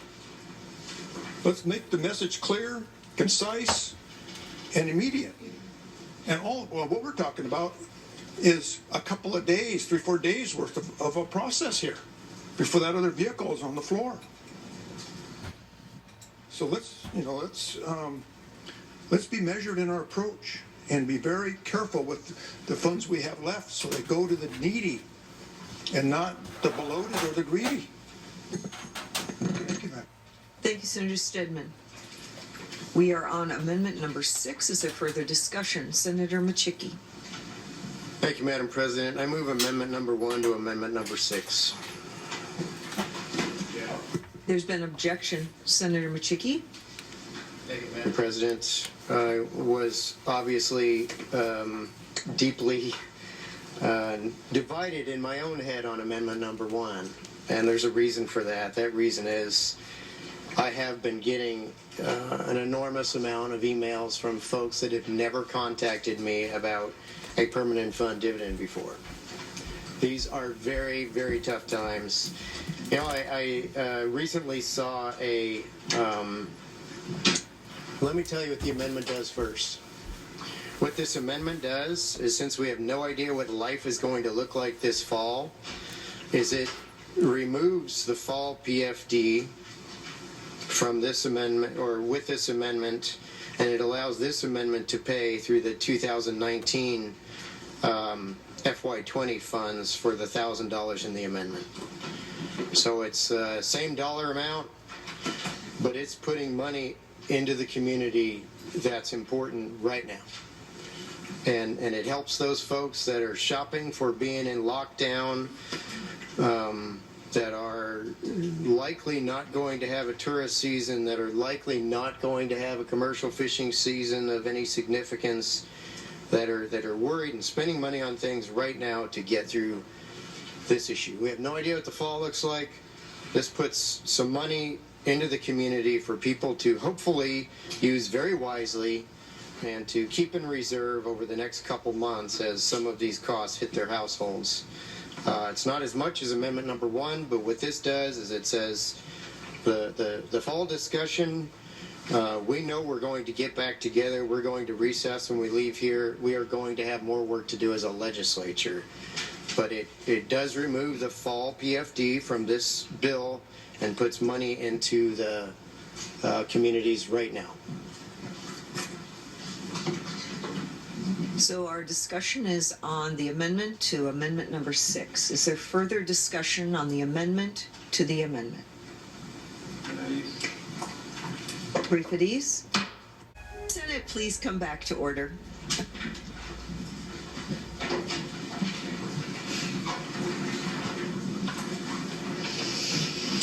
So we're on amendment number 1 to amendment number 6. Senator Machicki has spoken on it. Is there further debate? Senator Wielechowski. Thank you, Madam President. The concern that I have is, well, one concern that I have is, I want to see money get out to the people as quickly as possible. If we do this, we're basically saying to the people who are just applying for the first time in 2020 that they're not going to get a PFD. So you have new residents who've moved in, and I know there's no perfect way to do it, but that's a concern that I have, and I'm just raising that for the body. Thank you. Thank you, Senator Wielechowski. Is there further debate? Senator Shower. Thank you. Not particularly comfortable with this one. I think that what's going to happen here is we're going to see, knowing what the other body is interested in and the things they pushed out in front for their numbers, what I see happening here is that if this was to take place, we're going to end up with one $1,000 payment. The previous speaker just talked about the fact there would be nothing in October. And so what you're going to see is when the negotiations take place here, we're going to end up with a $400, $500, stimulus. The point was to have a stimulus package that actually mattered. We're getting to the point where we're going to cut it down to, where people are saying, well, it's not going to be that effective. Well, you keep cutting it down like it's going. It's going to be not very effective. So we're already taking it from 13 to 1,000. And my concern is with this one is that's what's going to happen. I'm not naive. I've seen how the negotiations work here, and that's what I think would likely happen to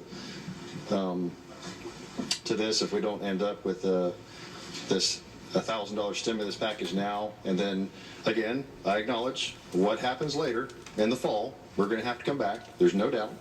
And we're going to have to see what happens with this virus response. We're going to have to see what happens to our economy. We have no idea. We could recover. We could flatline. We could go worse. Nobody knows. No idea.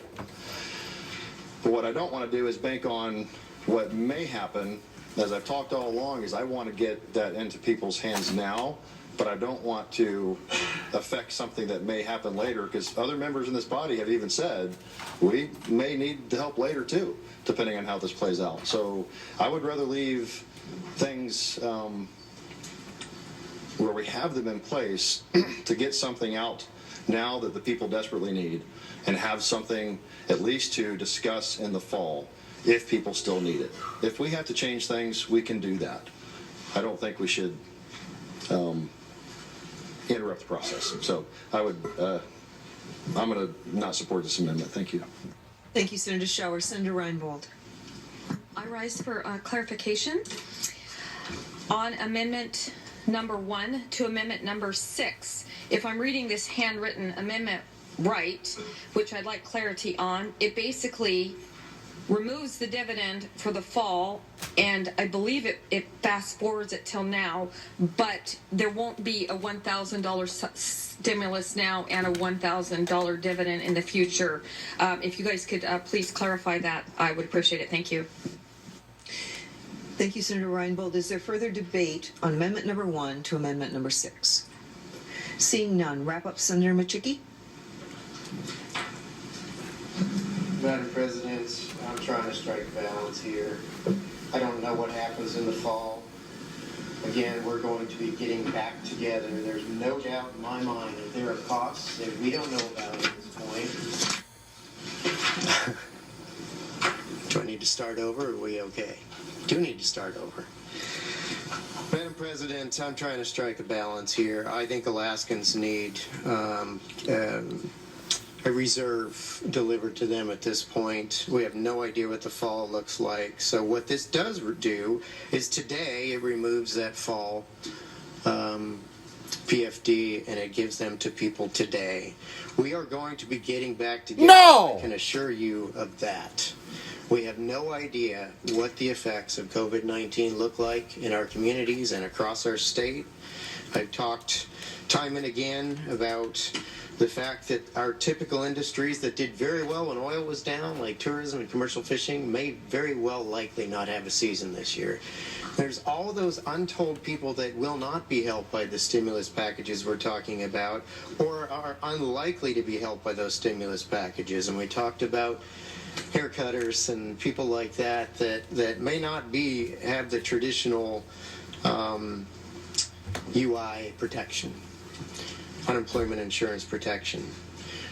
This is designed for those that can't support both at this time. It gets the money out to Alaskans now, and it helps them hopefully use it wisely as we go through the toughest part of this COVID-19 issue. We talk about the rest later at some point. That's the reason for the amendment. Again, I was looking to strike a balance by getting the money out today, and I think it's going to be when it's most needed. I think the other things that we put in place will be there as a safety net later on that may not be available for folks that are worried about paying their rent, worried about getting by on a day-to-day basis today. Thank you, President. Thank you, Senator Machicky, for that wrap-up. The question before the Senate is, shall the amendment number 1 to amendment number 6 be adopted? Members may proceed to vote. Absolutely not! Has any senator failed to vote? The Secretary will lock the roll. Do any senators wish to change their vote? The Secretary will record and tally the vote. 2 yeas, 17 nays. And so on a vote of 2 yeas and 17 nays, amendment number 1 to amendment number 6. Here, we're going to be nice and give it to you today, but we're going to steal it from you so you don't get it in the fall, too. Is there further discussion on amendment number 6? We want it all. Lying I'll thieves. keep this brief because we've hashed this over, but there is one point that I did want to make, and there have been a lot of comments on the floor about other stimulus measures that are in the works, and I'm really glad to hear that. I know that there are some, but I have no idea what those are going to look like, and I have no idea whether those will pass. I do know that economists say this is the best thing that you can do for the people is to get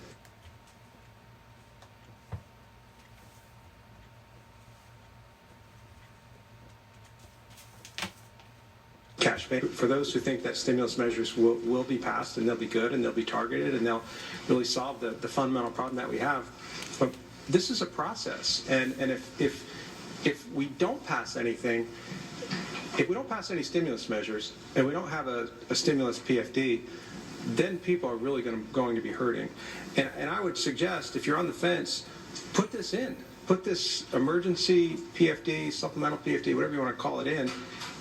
It'll go to the other body. And if in that time frame, the next week, hopefully the next few days before we're out of here, we're able to craft something that we all agree on, that's a conferenceable issue. If we don't send over an emergency PFD, it's not conferenceable. And then if we don't pass any legislation, stimulus legislation, the people of Alaska are out.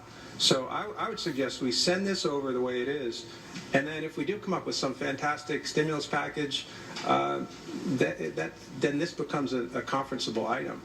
And I think if you're on the fence, that would be my suggestion is, let's take it in a staged gate approach. Thank you.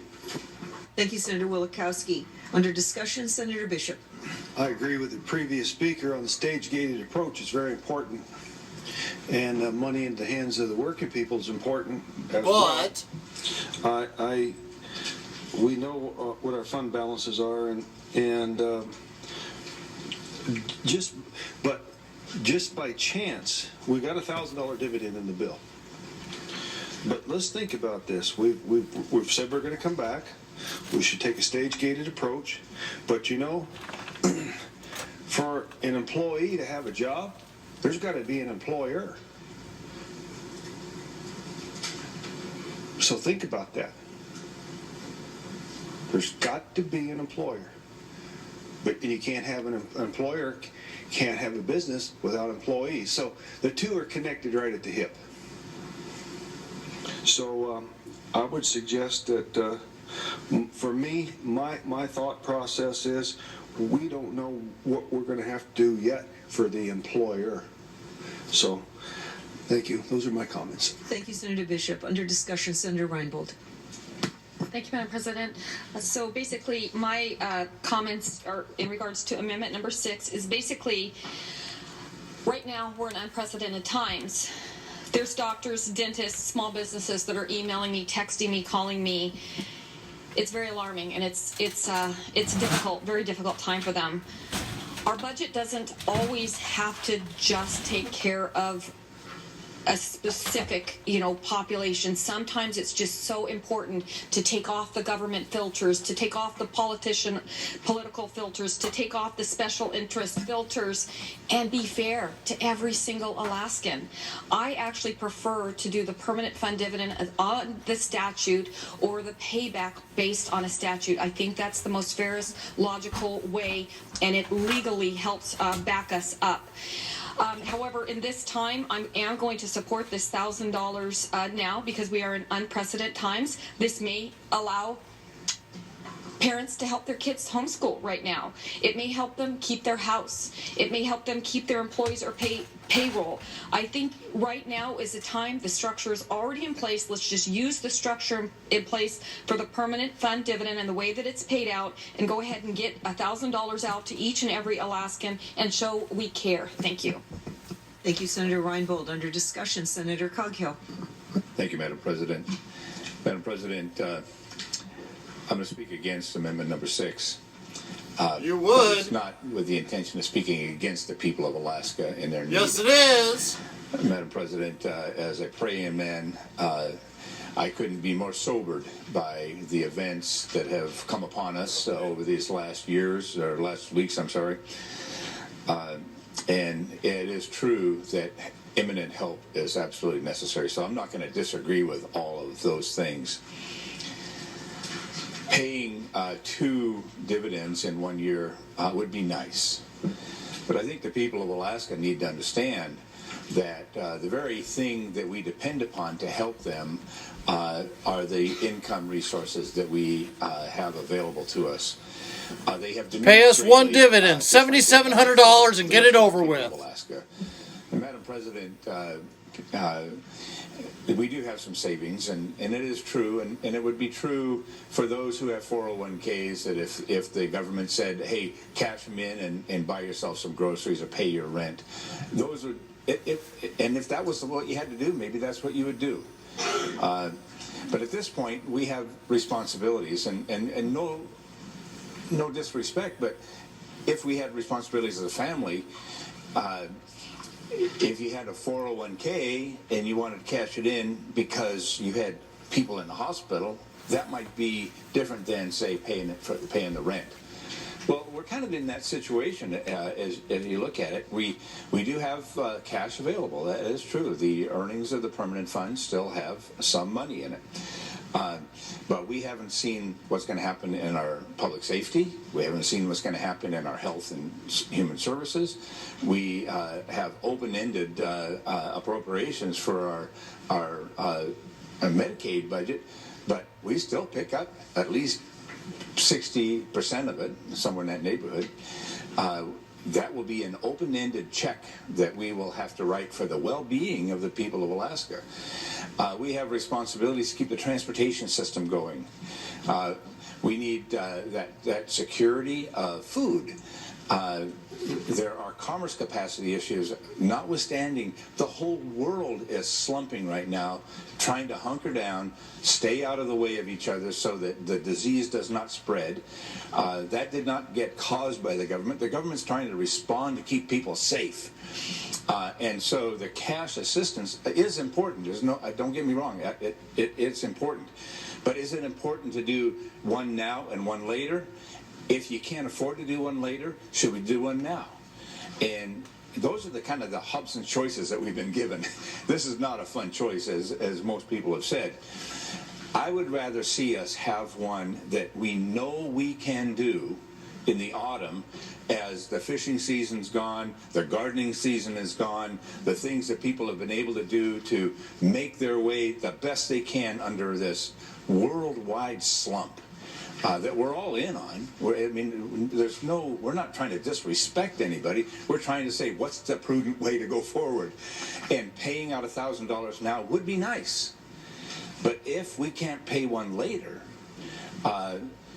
would that work for people? I'm saying no.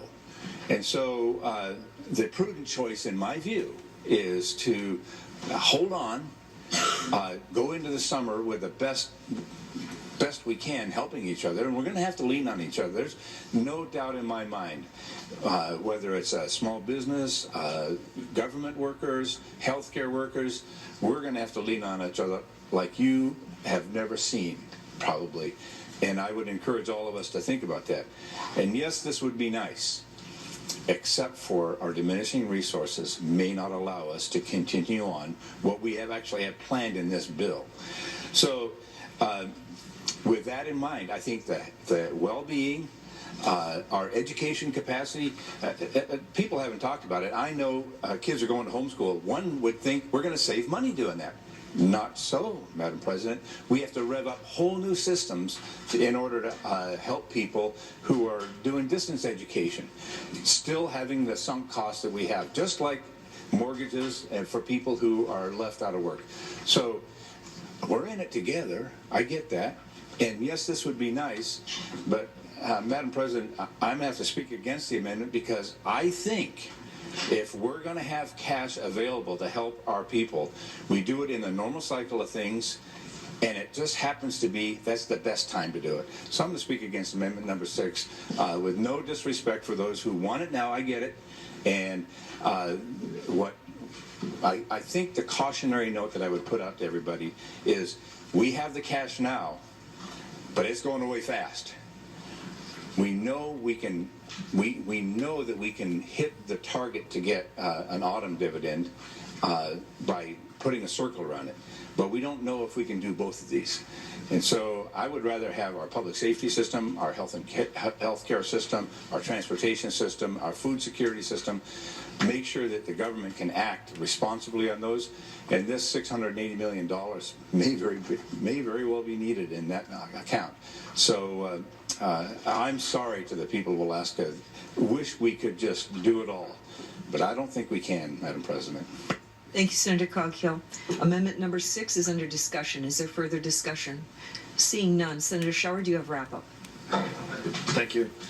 So the The one thing the previous speaker, and again, I understand, I think everybody gets it. I don't think anybody in here is going, boy, I wish we could just put our thumb on the Alaska people. I think we're all struggling with the reality of what's happening to our income, our streams that are moving this way as far as oil and stock market prices and what's going to happen to the economy, tourism, et cetera, this summer. But I think that the one thing that I heard, and it wasn't just the previous speaker, some others said, talked about we want it. And I want to pivot the discussion just a bit. It's not about wanting this. I would love that we were in the position we did not need to do something like this. To me, it's not about want, it's about need. People are literally, in one sense, we are betting on the cavalry's coming. When I already have businesses, as many of you do, that are already shutting down. People are already not sure they're going to pay their bills, and they're wondering whether they're going to stay in their apartment or their house. If I knew, and the previous speaker from District H had mentioned that, if we knew what was happening, and it was coming, and the stimulus package was going to be here, and it was going to catch everybody, which has been mentioned, by the way, even though some people may get the dividend or the stimulus check that's don't need it, there are people that are going to fall through the cracks even with some of these stimulus programs because we have people in different categories. I would love that we did not have to do something like this right now and that we could save the money moving forward. But again, we are betting on those things to happen while people are suffering right now. It's not a want. This is a need. We're identifying a need in our state right now that our people are wondering what they're going to do tomorrow. Not next week if relief comes, not 2 weeks from now, not a month from now if the federal government gets the job done and gets something and breaks their own gridlock. I'm looking at it right now with Alaskans that aren't sure what's going to happen to them today. So this isn't about a want or a need, and I get all of the trepidation and where we are with this and the money and the things moving forward. I get it. I do. I feel the same way. Like I said, hold on to your hats, folks, because what's going to look next year, this is going to be a tough one. We all know that, and we're going to have to explain that to the folks in our district. I mean, who knows? We may not have a PFD next year if everything tanks on us. It's possible. That may be what happens. But right now, we have to get there. And October, with what's happening now, is a long ways away. Talking about next year, that's like an infinity away right now. Because we got to take care of people right now. We're going to have people pull up chalks and possibly leave the state if they can't work. So I think what is important about this, and it's been mentioned a couple things. I'm going to wrap it up because we're just kind of circle ground. But look, in the economy, I'm not an economist. Don't even have the training. I can barely talk to those guys when they start going. But they agree. This is the right answer right now. And they also talk about the impacts later, the pros and the cons. None of this is certain. But they all agree that you need to get something in the economy. And I will talk about the member that hates sea otters. He made a mention of the fact that, well, we know these things are coming and we're working on it. I totally get all that. But remember, even a comment was made yesterday when we were having a debate about this, is that the mechanism doesn't currently exist to do many of these other things that people want to target. That was even brought up. So we have a mechanism right here. We have the ability to do something right now. We have money in our savings account that we can help provide people from falling on their face and watching our economy tumble even farther. We have the ability. So I'm asking and hoping that members, if 1,300 was too much, then let's do 1,000. And let's get it into people's hands, and we'll debate later. Whatever happens later, so be it. But let's help the Alaskans now that need it. And make sure nobody falls through the cracks. And let's get them there until the cavalry hopefully does arrive over the next few weeks or months. And we know the Alaskans can make it through this. So that's what I ask your support for amendment number 6. And I apologize for such a long wrap-up, but thank you. Thank you for the wrap-up, Senator Schauer. The question before us is, shall amendment number 6 pass the Senate? Senators may proceed to vote.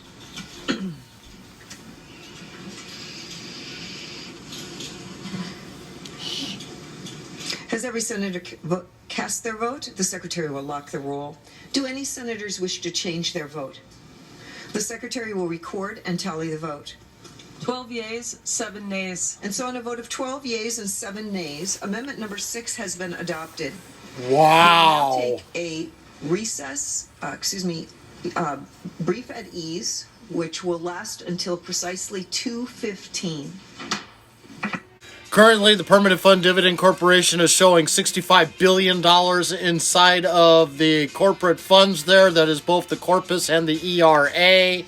To pay back everything they have stolen from us would only be $3 billion of that.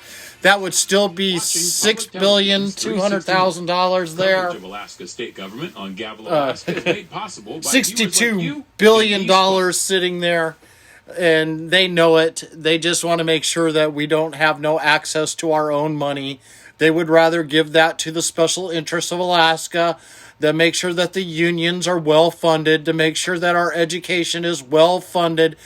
They bring up the schools during the discussion there, trying to tell us that if they were to look at all the money we're saving right now by doing all of this online and moving it online, and then says, but really, we're not really saving any money. Well, why are we not saving any money? Because the school bus drivers are still receiving full paychecks.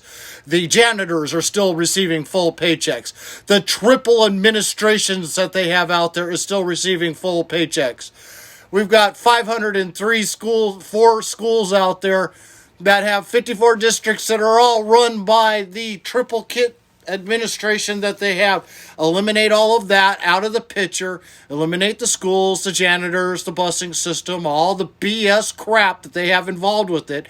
Get to online education that is done through tablets, laptops, through Google Docs, and the tools that they are currently putting into place.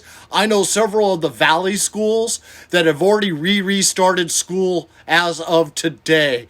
They have already been handing out new homework assignments. Here's what we expect from you. Here's what we're looking to see. Here is what we're going to be putting out in full force around the entire state starting next week. The only people that are not in with the times currently at the moment is like the ASD Schools District in Anchorage. They are, for the first time, picking up the 21st century school tools of laptops and internet and online Google Docs and utilizing them for the first time. Folks in the Valley, folks in the more rural areas have been using these tools for quite a while. This is not a big, giant step for most of us and most of them to be using for the first time. Don't forget to share this video. Share it far and wide. Alaskans need to hear what their senators are saying out there. They need to realize that many of these senators that say they represent the people, they made it blatantly clear today with their statements that they were making about all the different amendments. They only are catering to the special interest. They only care about government entity and making sure that government is well funded, and that the people like me, the people that are 225,000 Alaskans that are living in poverty, living off of Alaska state welfare, the other 200,000 of us that are in my shoes, that just are living above the poverty level but don't make enough money to be able to afford very much beyond what we do, but we live comfortable lives because we don't complain. We can't afford to have a month's worth of wages, 2 months worth of wages, 3 months worth of wages disappear on us. We are going to be decimated. We don't fall in the I'm unemployed, I get unemployment insurance. 1/4 of what you would normally get paid per month for unemployment insurance does not pay the bills. Does not keep your mortgage from going into bankruptcy or foreclosure. Doesn't keep your vehicle from being taken away from you. Alaskans, wake up. Call your senators. Email these senators. Email the House representatives. If they are in your district, if they're not in your district, it doesn't matter. Call these folks. Leave them messages. Complain. Tell them to stop the theft. Stop catering to the government monster, the swamp that is there, and start paying attention to Alaskans, the people they're supposed to represent. Again, like, share, tell all your friends. They need to hear the truth. We'll talk to you later. We are back with part 2 of the budget debate for HB205 and SB154, the state budget and the capital budget, totaling $11.6 billion to $12 billion. They should be starting up here real shortly. They're already late. Supposed to start again at 1/4 after. what are we going to hear? I was able to get my customer to change times with me until later on this afternoon. Once they heard what I was live streaming to everybody, they were more than happy to reschedule with me, considering they're just as concerned about the future of our permanent fund dividend as the rest of us are. They are also feeling the effects of the coronavirus and the shutdown has caused, as their business has been cut down to half of what it used to be. It is just absolutely unbelievable what they are trying to do there in Juneau. Don't forget to share. Alaskans really do need to hear and see what they're trying to do to us there in Juneau. It is just absolutely unbelievable. Especially when you get in legislators that are coming up behind the scenes that are upset about things that I am posting online about this particular happenstance that they are discussing down there in Juneau today. And when it comes to the permanent fund dividend, I don't find any trade-off for the statutory PFD as being acceptable. Giving us $1,000 now, but nothing in October. Unbelievable that was even a suggestion. If they want to truly help give us a stimulus package that would help all Alaskans, pay us back what they've stolen over the last 4 years. Give us our $4,700 per person that is owed right now. I guarantee you, I don't care how long this coronavirus lasts throughout this summer, with that kind of a payback to every Alaskan, we will be the only state out of all 52 that would be able to survive the coronavirus that we are currently having right now. It is just unbelievable what they are just trying to do down there in Juneau. If you have any questions, throw them at me while you can. If you don't have any questions, good. Don't forget to like. Don't forget to share. Facebook makes sure that more and more people will get to see this, the more people that like and share it. And Alaskans really do need to see and hear what their legislators are down there saying. Several of the legislators, I am just absolutely floored when it came to the first two votes for the permanent fund dividend. One of them was for nothing more than to give us our $1,304 that they stolen from us last year. And there was 10-9 vote on that one. And some of the ones that voted in that 10, it is unbelievable. You would think that they would have been more than happy to give us anything to help us through this, but their excuses are that the special interests are more important to make sure they're funded than to be able to give all Alaskans, each and every individual ones of us. Their excuses that the rich person will get a PFD also. Oh, this person that doesn't need the money is going to get it, but who cares about the person that really needs the money that is poor? Because this one rich person gets it, this poor person shouldn't be allowed to get it, because we don't want to give those who have advantages more of an advantage over those who have disadvantages. They can just suffer over the consequences of what's going on right now. I could sit here and song and dance this all day long. It is just absolutely frustrating watching what they are saying and doing down there in Juneau. HB205, the state budget. SB154, the capital budget. Total combined is at $11.6 billion to $12 billion. This is $1.4 billion more than what they had in last year's budget. Last year's budget was $10.2 billion. This year they're talking $11.6 to $12 billion. And it still does not include the statutory PFD in it. It does not include 1 penny for it. Looks like Giesel is waving her little finger at everybody. Get to where you belong so we can get this started. Will the Senate please come back to order? We're continuing under House Bill 205. This is an operating budget. We are up to an amendment. Madam Secretary? There is an amendment number 7 by Senator Schauer on members' desks. Senator Schauer? Thank you. I move amendment number 7. There's been an objection. Senator Shower? Thank you. So amendment number 7, what I'm trying to do here is, first of all, find my notes. Sorry. First find all my notes. The break. Apologies. Brief at ease. I've received a couple behind-the-scene messages about amendment number 7. I trust in what Shower is trying to do. I don't trust the other 10 legislators that have consistently voted no for anything that benefits the majority of all Alaskans because they think government can spend it better than we can. Rush, rush, rush to pass the capital budget so they can get out of there because of the coronavirus. But because they can't get enough votes to steal the entire PFD and stop the debate, they drag it on and on and on. Will the Senate please come back to order? We're on amendment number 7. Senator Shower. Thank you, Madam President. I apologize for the slight delay. I didn't realize my notes were somewhere else. Amendment number 7.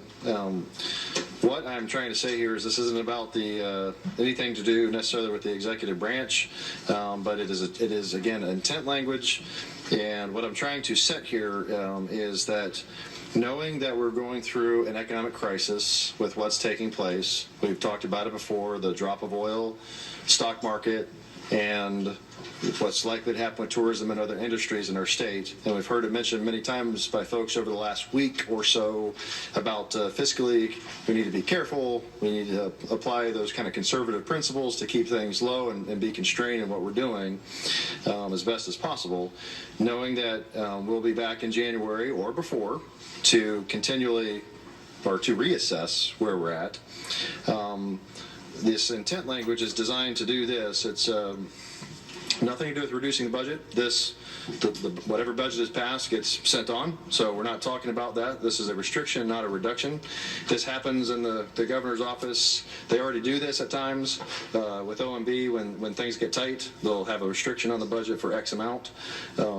So what we're asking is, knowing that we have this economic downturn and we don't really know which direction it's going to go right now, trying to get this restriction as an intent from the legislature to say, when we come back, in the meantime, before we get there, we don't want agencies with the money that we have appropriated to exceed 80%, which is actually really generous when you consider it's only 6 months before you would get back to look at it, of your spending, so that they're not looking out and trying to spend all of their money, not able to spend all of their money before the end of the year as far as purchases and other plans and things, so that we can reassess where we are and find out, do we need to do something different? Do we need to reassess as far as our appropriation? This also gets into the supplemental budget. How much will we need? And we already know that at times this goes up and down. We get a consistent one from Hess every year that ends up being a significant amount. So the goal here is to give, again, just the intent language from the legislative branch that says we would like to see you restrict yourselves to 80% until the end of the year. And at the end of the second quarter, we'll come back and we'll reassess after this year because of how crazy things look like they might be. And then we'll take a second hack at it. Because as we've mentioned several times today, it's already going to happen, maybe more than once. So that is it, and I'll entertain questions. Thank you. Thank you, Senator Shower. Senator Stedman. Brief at ease. Brief at ease. Please come back to order. Senator Stedman, could you pause for a moment? Mr. Majority Leader? Thank you, Madam President. I move and ask unanimous consent that Senator Olson be excused for the rest of the day for not subject to the call. Seeing no objection, Senator Olson is excused. Under debate, Senator Stedman. Thank you, Madam President. Dealing with amendment number 7, 20%. Executive branch agency and department restriction. Well, we've worked here for a few months, Madam President. We've got ample funds with the Constitutional Budget Reserve, which we've drawn on for years, to pass our budget, even with additional amendments that may come this afternoon. That draw, and this is before calculating any amendment changes, clearly the one that just passed out of the ERA, but just out of the regular reoccurring cash flows, and the CBR, our main savings accounts, roughly 854 million draw, leaving a balance of 926 million in a balance, positive balance. So there is no need to do a 20% reduction. We are the appropriators. We make that call. Clearly the benefit of taking 262 million out of education, 262 million out of education, serves no purpose but to create a bunch of chaos and anxiety within our education system. The superintendents around the state have to engage in or enter into, year-long contracts or longer for the teachers. How do they do that with that magnitude of reduction looming over their head? We don't know when we're going to get back together. We have no idea how bad this economy is going to get and what this virus is going to do to us. 262 million, we've never, ever, ever decreased the BSA. This is phenomenal, record-breaking. More striking than the work earlier on the floor today. Health and Human Services, 222 million. 222 million out of Health and Human Services when we're trying to respond to the Corvus virus. We have an invasion that's running across the planet, now heading into Alaska. We don't want to restrict health and social services. We have given them in this budget on our desk unlimited receipt authority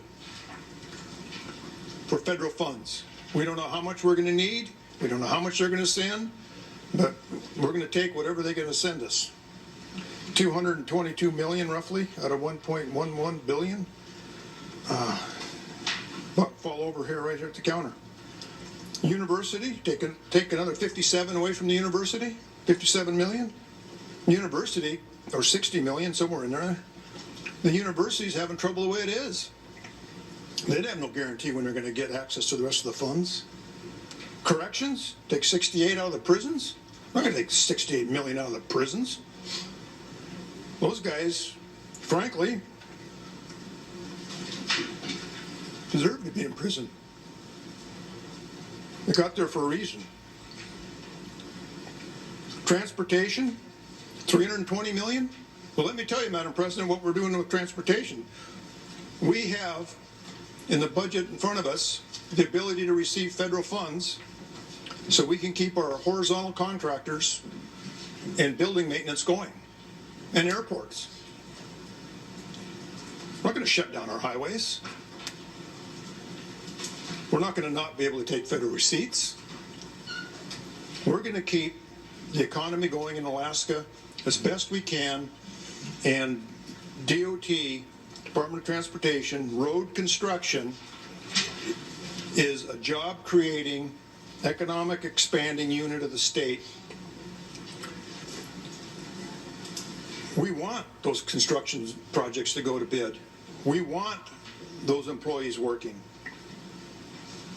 The Dalton Highway, the lifeline to the North Slope, we're going to whack them. You can hardly drive over the road the way it is. We've had numerous meetings this winter on the condition of the Dalton Highway. Deplorable, according to the truckers that drive on it. Their maintenance of their vehicles have escalated, tearing up the equipment. We need to deal with that and keep the lifeblood of Alaska running, which is our oil basin. Public safety, what are we going to do? Whack the police? We've got the funds. Stand down 20% of our police force? How about judiciary? What are we going to do with them? We're probably, Madam President, we're probably going to have an increase in domestic violence. We've seen that in economic turndowns before. When the pulp mills went down in Ketchikan and Sitka 25 years ago, we saw it in both those communities, and Wrangell when the sawmill went down. My guess, we're going to have a lot of family strife, The last thing we want to do is be pulling back public safety and the judiciary. And I can go on down the line. Natural resources, we all know natural resources budget's really tight. We're going to whack them, what, 12 million? They're not going to issue their permits. Fish and game, we're not going to open up fisheries. I mean, this is just economic chaos. That's what this is. We have the funds in the budget and with our standard constitutional budget reserve to fully fund this budget without a question. Next year, it'll be a little tighter. The next year after that, it'll be a little tighter. But it all comes down to the movement of the price of oil and the financial markets. And how much you steal from the PFD? Expected in this budget a reduction of $550 million from our spring revenue forecast. That's already factored in these numbers to get our balanced budget out with an $854 million draw on the CPR. So if it wasn't for that revenue reduction, we'd be only $300 million underwater, which is a lot of money, but it's manageable. But doing something as draconian as this, shutting down our industries when they're barely alive, dealing with this virus, economic madness. Madam President, economic madness. I can't support this. I will be standing up here shortly after this amendment goes by and working on the entire budget. But I don't support this amendment. We can keep all our kids in school when they're allowed to come back. We can get our teachers hired, keep that system going, and our health care. We're gonna not restrict it. We're gonna expand it to deal with this virus. Thank you, Madam President. Thank you, Senator Stedman. Further discussion of amendment number 7. Senator Reinbold. Madam President, basically it's amazing to me the passion to taking care of big government. This budget before us is about $11 billion. $9 billion is roughly agency operations, and about $1 billion capital, and about $1 billion of debt reimbursement and statewide services. This is only intent language. There is no actual reductions at all in amendment number 7. It's intent language, and as the state, in part of snubbing Janice, the executive branch often snubs us with intent language. So they can snub us. We all know that if this is not possible. But what I find just remarkable is many in this body have no problem reducing the permanent fund dividend by 2/3, roughly from $3,000 to $1,000. That's a 66% decrease in from every single Alaskan's permanent fund dividend. This is just asking, if they can, reduce expenditures in this time of crises by about 20%. So I think that it's really important in this time of fiscal crises to look at it. It still means 80%. They have lots of liberty, and there should be tremendous efficiencies now that a lot of people are working from home. So, I think it's a reasonable thing to look at, knowing the fiscal crises that we're in right now. Thank you, Senator Reinbold. Mr. Minority Leader. Thank you, Madam President. I want to associate myself with the senator from Sitka's comments earlier. I think the amendment is ill-informed and ill-advised. I think that creating insecurity when we've just spent the entire morning talking about creating security seems to me rather counterproductive and rather contradictory.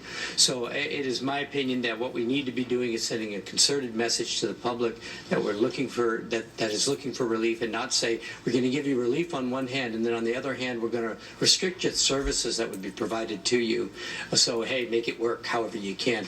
The business of government is to take care of its people. Our Constitution is quite clear that we have a responsibility to do that when it comes to health, public safety, education, transportation, and use of our natural resources. This amendment would restrict our ability to do that, and quite frankly would also probably place us in situations of legal ramifications, at least in terms of the education commitments that we have made and have settled in terms of at least the Casile and Moore cases. So with that in mind, Madam President, I would urge a no vote on this amendment.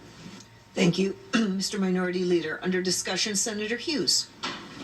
Thank you, Madam President. this is intent language. It's just not whacking anything. It's not reducing anything. It's not going to create chaos. It's not draconian. It's not economic madness in my view, because all the money to each of the departments that the co-chair listed, all those dollars are still going to be appropriated to the Department of Transportation, to the Department of Education, to the Department of Commerce, all down the list. The money will be sitting there. All this intent language is asking, oh, and by the way, as far as, I don't think we should throw out COVID-19 in this conversation, because as we all know in this room, the governor has pretty broad authority when it comes to using the funds as he sees appropriate for that. So we can take that off the table, but this isn't reducing anything. It's just asking the executive branch to be judicious and to be prudent and to allow a check-in. When only half of the fiscal year is over, you kind of would hope that 80% isn't already expended. It also it means that it might give us a better idea of what we might be facing for the supplemental and to be planning ahead. And with all the unknowns we've been talking about today, it makes sense to have this check-in and to ask the executive branch to be judicious and prudent considering the uncertain times. So I'm going to be supporting this. It doesn't reduce the spending. The appropriations will still occur. Thank you. Thank you, Senator Hughes. So we're on Amendment 7 and we're in debate. Is there further debate? Seeing none, wrap up, Senator Shower. Thank you, Madam President. I have to be clear. I think with the anger that was directed at Amendment 7, I just want to be sure my friend from, my colleague from Sitka knows this is not a sea otter, right? You understand that. It's not actually an animal. You can let it go. It's just a piece of paper. So be clear. I think that what is happening here that was a fascinating speech, but unfortunately it was all wrong because it is exactly what our drafters did the first time I sent it over. I had the language in there of restrict and restriction, and they took it and go reduce and reduction, and that's not what it is. It's already been brought up by a couple of the other members here that not one penny of whatever budget we appropriate is affected by this. Every single penny goes to those agencies. Every one. This isn't saying reduce a single penny. This is about restricting at an 80% level what they do and asking them when they get there at 6 months from now or 6 months from when the budget was approved, would you take a look and see where we are? And that's it. No reduction. None whatsoever. They get every penny. By the way, I would point out, and it's been made, this is intent language. This is not you will. It doesn't say shall. They can blow it off. They can ignore it. We've seen often enough we do that here with things. If we don't want to follow it, we just ignore it. And they can absolutely do that if they choose not to. All this is asking is in this time of uncertainty, and it is not counter to what some members had asked. Isn't that different than what we just did this morning? I would argue no. I'm asking to give people help now, but we know it's going to be tough this summer. We know our revenue sources may shrink even further.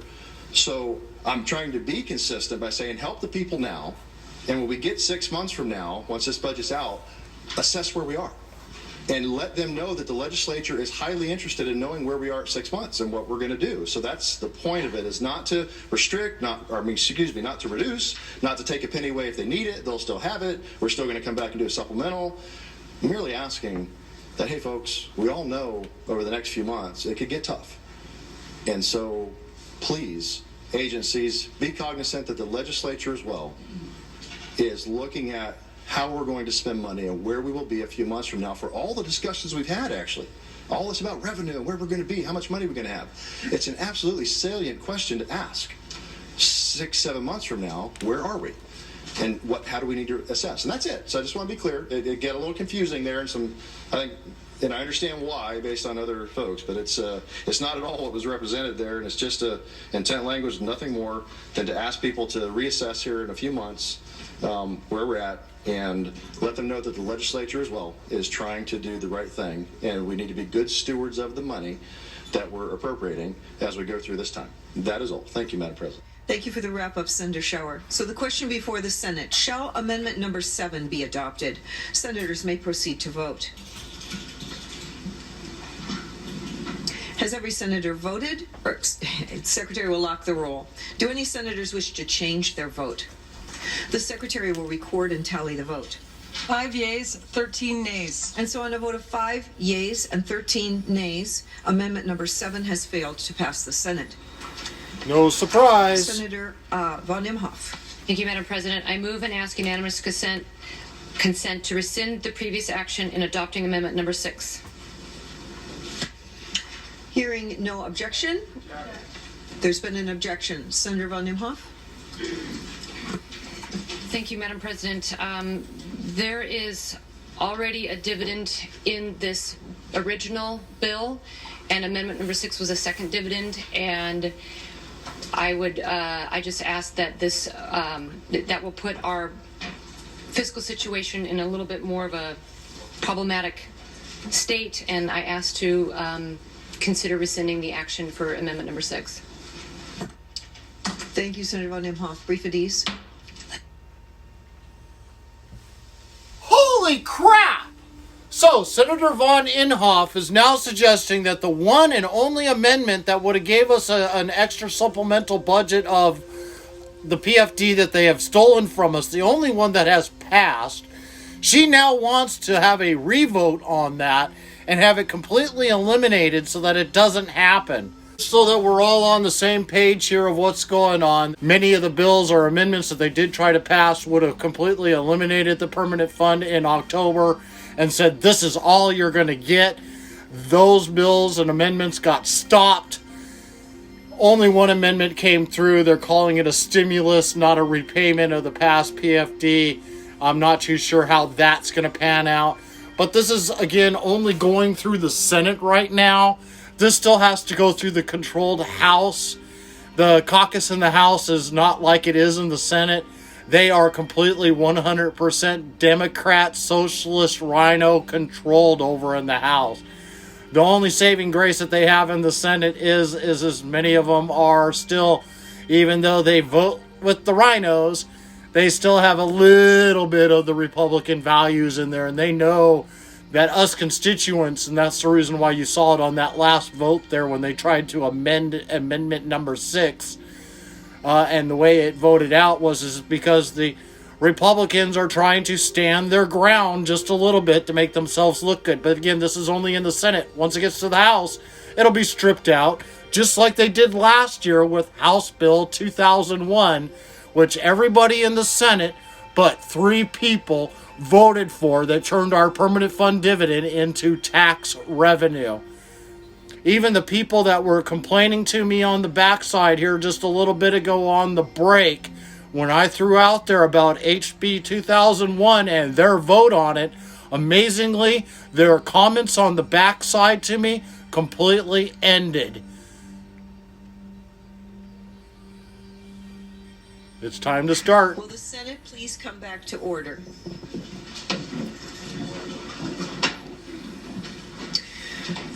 We're in third reading. House Bill 205. Senator Stedman. Thank you, Madam President. I think for clarity, I'm going to try to walk through some of this stuff, and I got to do a little bit of arithmetic because we've had some amendments and a few things, so I try to get it as close as I can for all members so they understand what's voting on the floor. But what we have here is a hybrid, mainly an operating budget, roughly a little over half of the normal capital budget. There's still a big piece that's left out for in the future. Future being in the fall, late summer, maybe next January. And that portion, while I'm on it, that future portion that is intentionally left out for expediency to get this budget done because of the virus, it will need another 3/4 vote, okay, to access the CBR to pay for it, because I don't expect the reoccurring revenue to anywhere come close. So we'll need another 3/4 vote. So I just don't want any member to be confused what we're doing here today.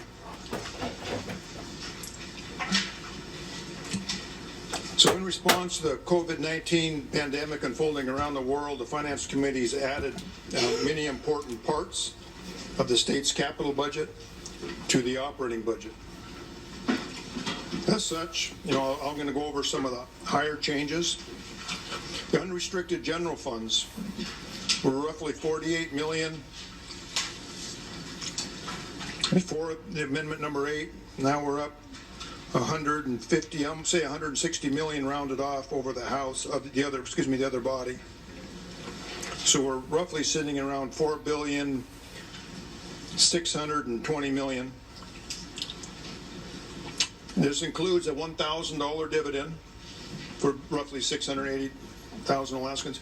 And let's be clear, this is not the dividend that was in the amendment earlier today. This is the normal fall dividend, $1,000. Designated general funds, we got roughly 975 rounded off, roughly 5 over the other body. Other state funds, 1.6 billion, rounded off to just a few thousand, about a 5.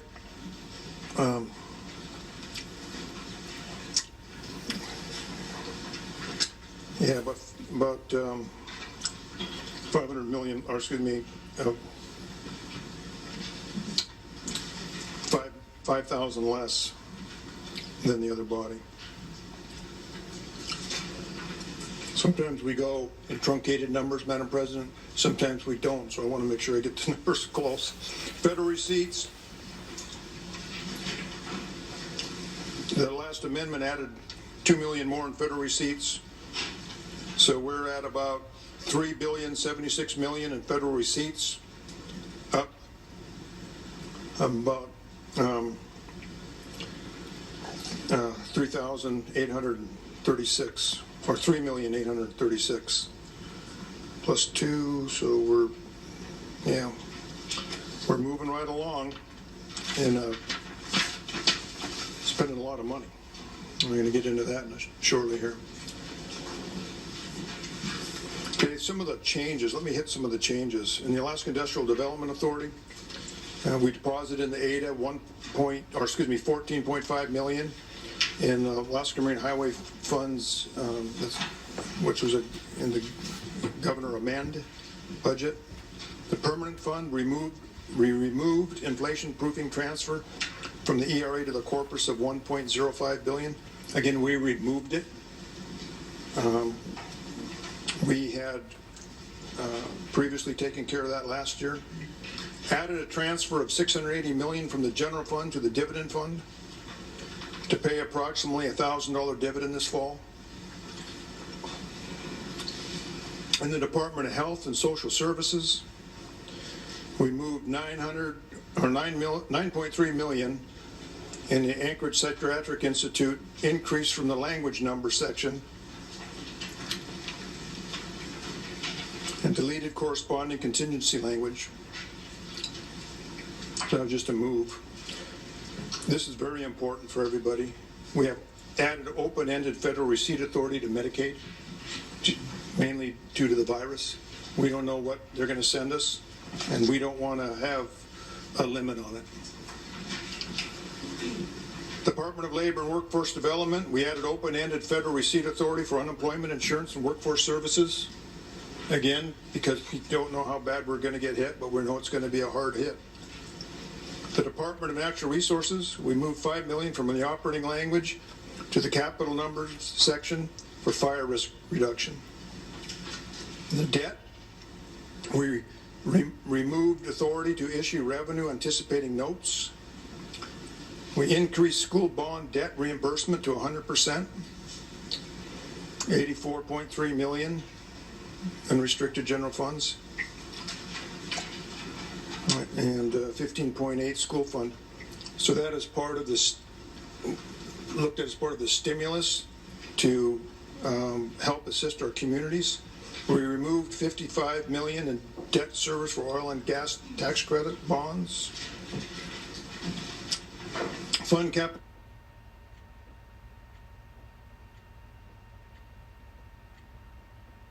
MTA on the hour sucks.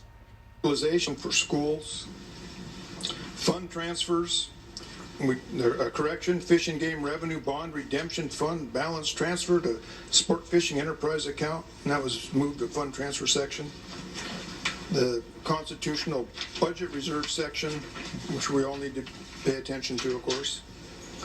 We added deficit filling language for FY21. General fund revenue is insufficient to pay for appropriations made in this bill. So we don't have reoccurring revenue to pay our reoccurring expenses, so we fall back to the constitutional budget reserve to backfill it.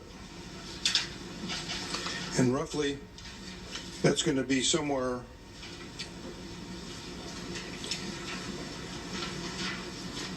$950 million with these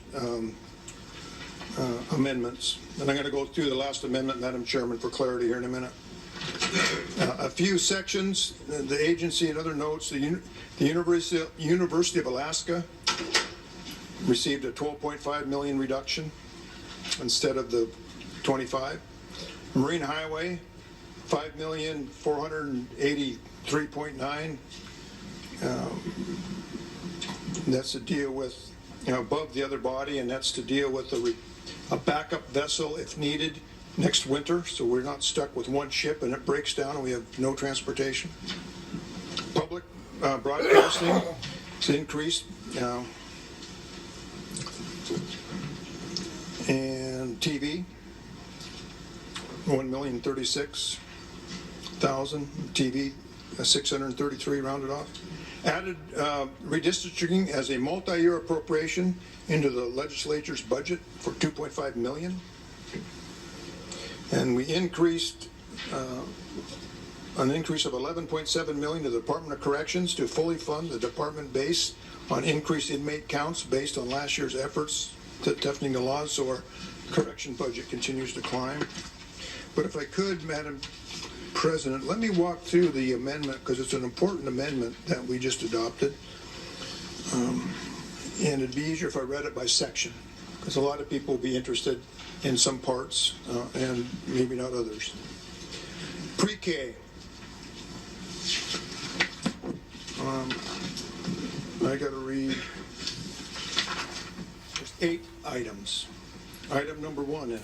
Pre-K added $4.3 million to make $6 million total. These programs were given an initial investment of $6 million over the past couple of years.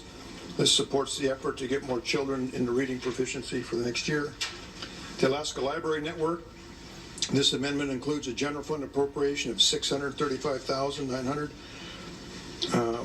to maintain the service levels of the Alaska Library Network, which serves 87 libraries, serving rural and urban areas and involved in the university and major public libraries and so on and so forth.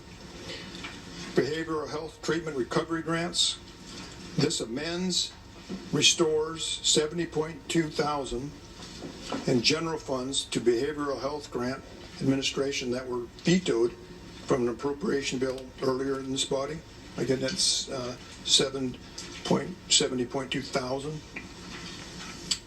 In the Department of Administration's IT upgrades, this amendment includes an $8.35 million general fund appropriation that will allow the Department of Administration to conduct much needed updates in the IT. Alaska Housing Finance Corporation. The amendment adds $2 million in federal receipt authority for the Alaska Housing Finance Corporation weatherization program. This also restores $2 million general funds for Alaska Housing Finance Corporation beneficiary and social needs housing in the capital portion of the budget, restoring a veto from a previous appropriation bill passed by this body. There is a $20 million state equipment fleet, and this budget issue. It already contains the budget already contains $35.8 million in highway working capital funds in the operations sections of the state equipment fleet. This amendment would provide the state equipment fleet the authority to expend $20 million in capital budget to replace and refurbish equipment. An authority. This was kind of an oversight. It's authority to spend. It was already there. base student allocation. This amendment includes a one-time $30 million grant to be distributed in addition to the base student allocation formula. Again, that's $30 million. The last item, one of the most important issues on the floor in this budget, the COVID-19 response. And again, for those watching at home, this is part of it. We have several other vehicles, but this particular vehicle, this operating budget vehicle, is one of probably four or so. But in this budget before you, this amendment includes $75 million in general fund appropriations to the Department of Health and Social Services public health emergency programs to bolster Alaska's emergency medical and trauma systems in the face of the coronavirus pandemic. This appropriation is in addition to the $19 million already funded in this body to address the public response in the previous vehicle, which hopefully is being finally passed today in the other body. So again, this portion is $75 million. And this just made the beginning of the needs. We wanted to make sure with this general fund that we are fully capable of absorbing and using all of the federal money that comes in, and the administration has the liquidity to respond in advance to this pandemic. It also includes $5 million general fund appropriation for the Disaster Relief Fund to be used by the Department of Military and Veterans Affairs to assist as needed with a public health disaster response for the virus outbreak. As needed. So combined, the COVID-19 virus response in this vehicle, in this operating budget, and again, this is just a piece of it, it's combined $80 million funding for the COVID-19 response is contingent on passage and enactment into law of legislation extending the COVID-19 Public Health Disaster Emergency Proclamation. So we're set up to go on that. So that's kind of that rundown of that very important amendment. But if I could just back up, kind of get on top of the whole thing, because it's just, you get down into the numbers, sometimes you'll almost drown yourself. Before this amendment, we were about 2.5% in agency operations above the previous year after supplementals. 2.5% growth, which, and the big moving components, corrections, $39 million, DOT, $21 million, university, 12.5. So those are some of the bigger increments. 16 in education before this, before the $30 million and before the pre-K 12 grant. Retirement went up about 12%, up 37.5 million. Debt service went up 25% to 37 million, or up 37 million to a total of 187 million. The capital budget sitting at 101.7. So that's, again, that's part of the capital budget. We still got probably 30% or more of it to go. All totaled, we absorbed all of our recurring revenue, estimated to be $4.5 billion. In FY19, it was 5.4. So 2 years ago, it was 5.4. You just reverse the same numbers. So we lost $1 billion in 2-year budget cycle. It's a big hit. So we started with 5.5 in revenue, rounded off. After the capital budget and before the dividend, we're underwater $174 million. The dividend is $680 million, so we're underwater $854.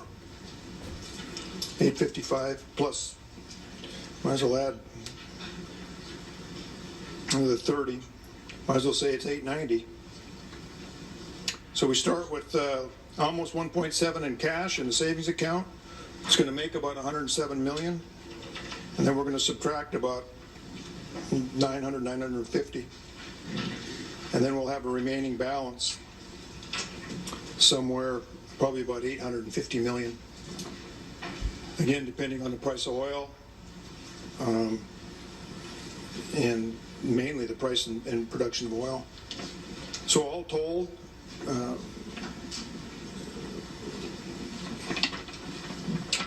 2 years ago, agency operations, I'm going to round it off, was 3.898 or 3.898 or 3.9 billion.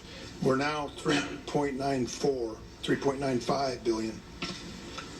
So we really slowed the movement down, but we're having trouble getting our year-on-year expenditures down, as we can reflect on the struggle we had on the floor here with the supplemental budget, where we had to add back all of last year's reductions. So, Madam President, that's the operating budget for the year. It's in the entirety. We have the fund sources in the budget reserve to fully fund this budget and move forward through the year with a $1,000 dividend per individual in the fall. Thank you, Madam Chairman. Thank you, Senator Stedman. Under discussion, Senator Reinbold.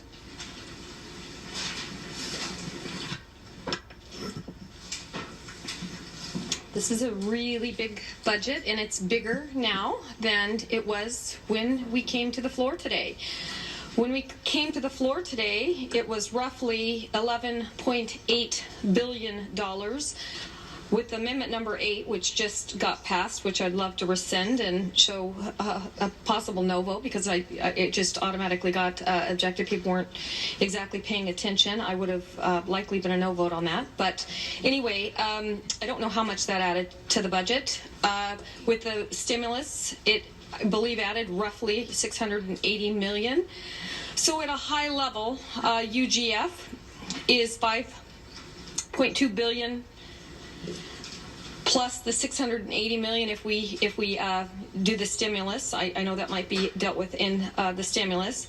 DGF is roughly $1 billion. Others roughly $1.6 billion. Federal receipts is roughly $3.8 billion. I guess where I struggle with this, although I think it's really important to run government and have a good government, I think it's time to be lean. I think it's time to be efficient. I think it's time to show accountability. I think it's time to tighten the belts. I think it's time to do the right thing and help Alaskans out. I'm disappointed that we were kind of shut out of the closeouts in finance, so pretty much finance members exclusively got a role in the budget. Today is really our only official opportunity to amend this massive 12 or 13 possibly $1 billion budget now. And what disappoints me is we're not legally funding a statutory PFD. The PFD is roughly going from $3,000 to $1,000. That's a 66% roughly decrease in the permanent fund dividend.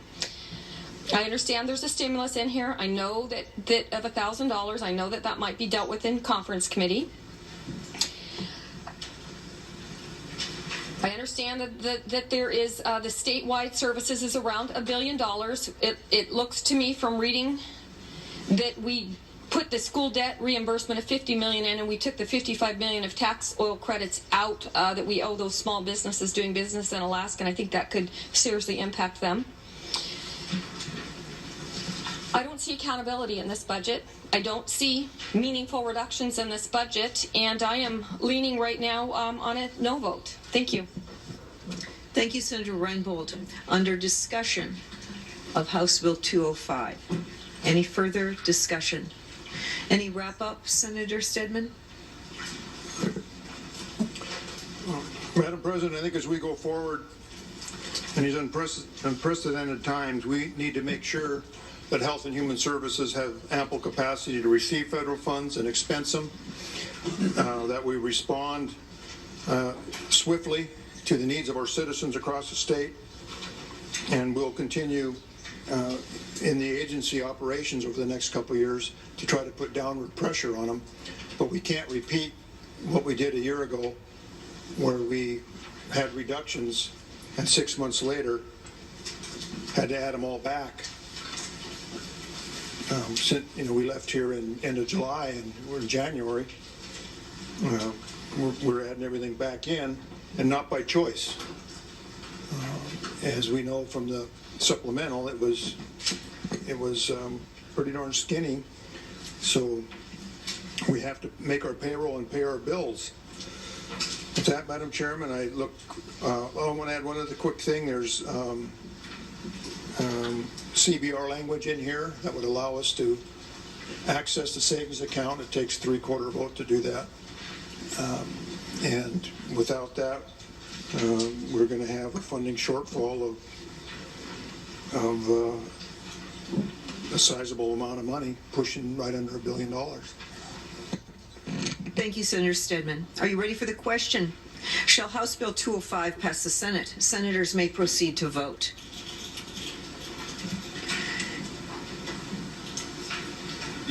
Has any senator failed to vote? The Secretary will lock the roll. Do any senators wish to change their vote? The Secretary will record and tally the vote. 17 yeas, 1 nay. And so on a vote of 17 yeas and 1 nay, House Bill 205 has passed the Senate. Mr. Majority Leader. Thank you, Madam President. I move and ask unanimous consent that the roll call vote on the passage of the bill be considered the roll call vote on the effective date clauses. Seeing no objection, the effective date clauses have been adopted. Mr. Majority Leader. Madam President, I move that the Constitutional Budget Reserve section. Are you ready for the question? Shall the Constitutional Budget Reserve section be adopted? Senators may proceed to vote.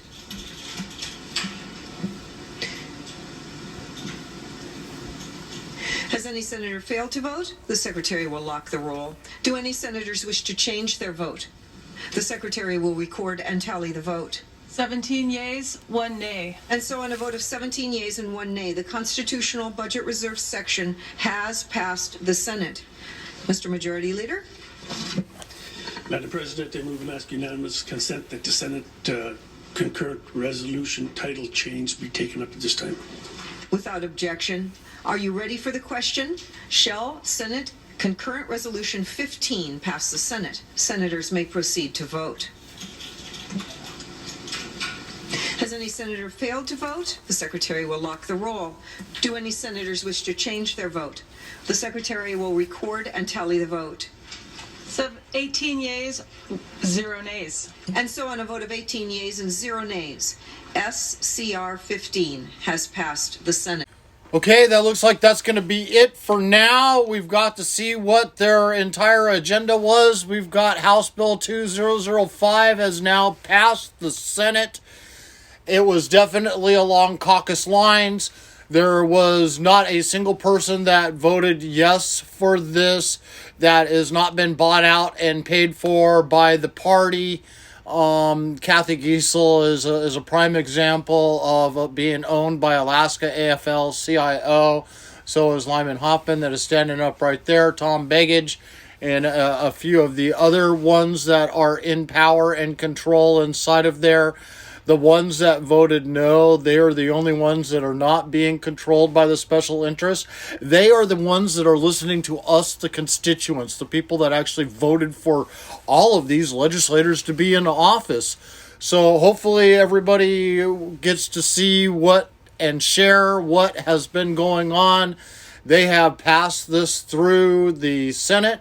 Looks like a total budget of somewhere, like I've been saying, around $12 billion. Could be as high as $13.6 billion. The last portion of it's still undetermined because it all depends on the permanent fund total size. Right now, this one has about $1,000 PFD in it. But they could easily pay us a statutory PFD. And they did not include a total for the supplemental, which whether or not that'll even survive through the House is really debatable. I don't see it happening. Again, don't forget to share. Thanks for tuning in. Have a great day.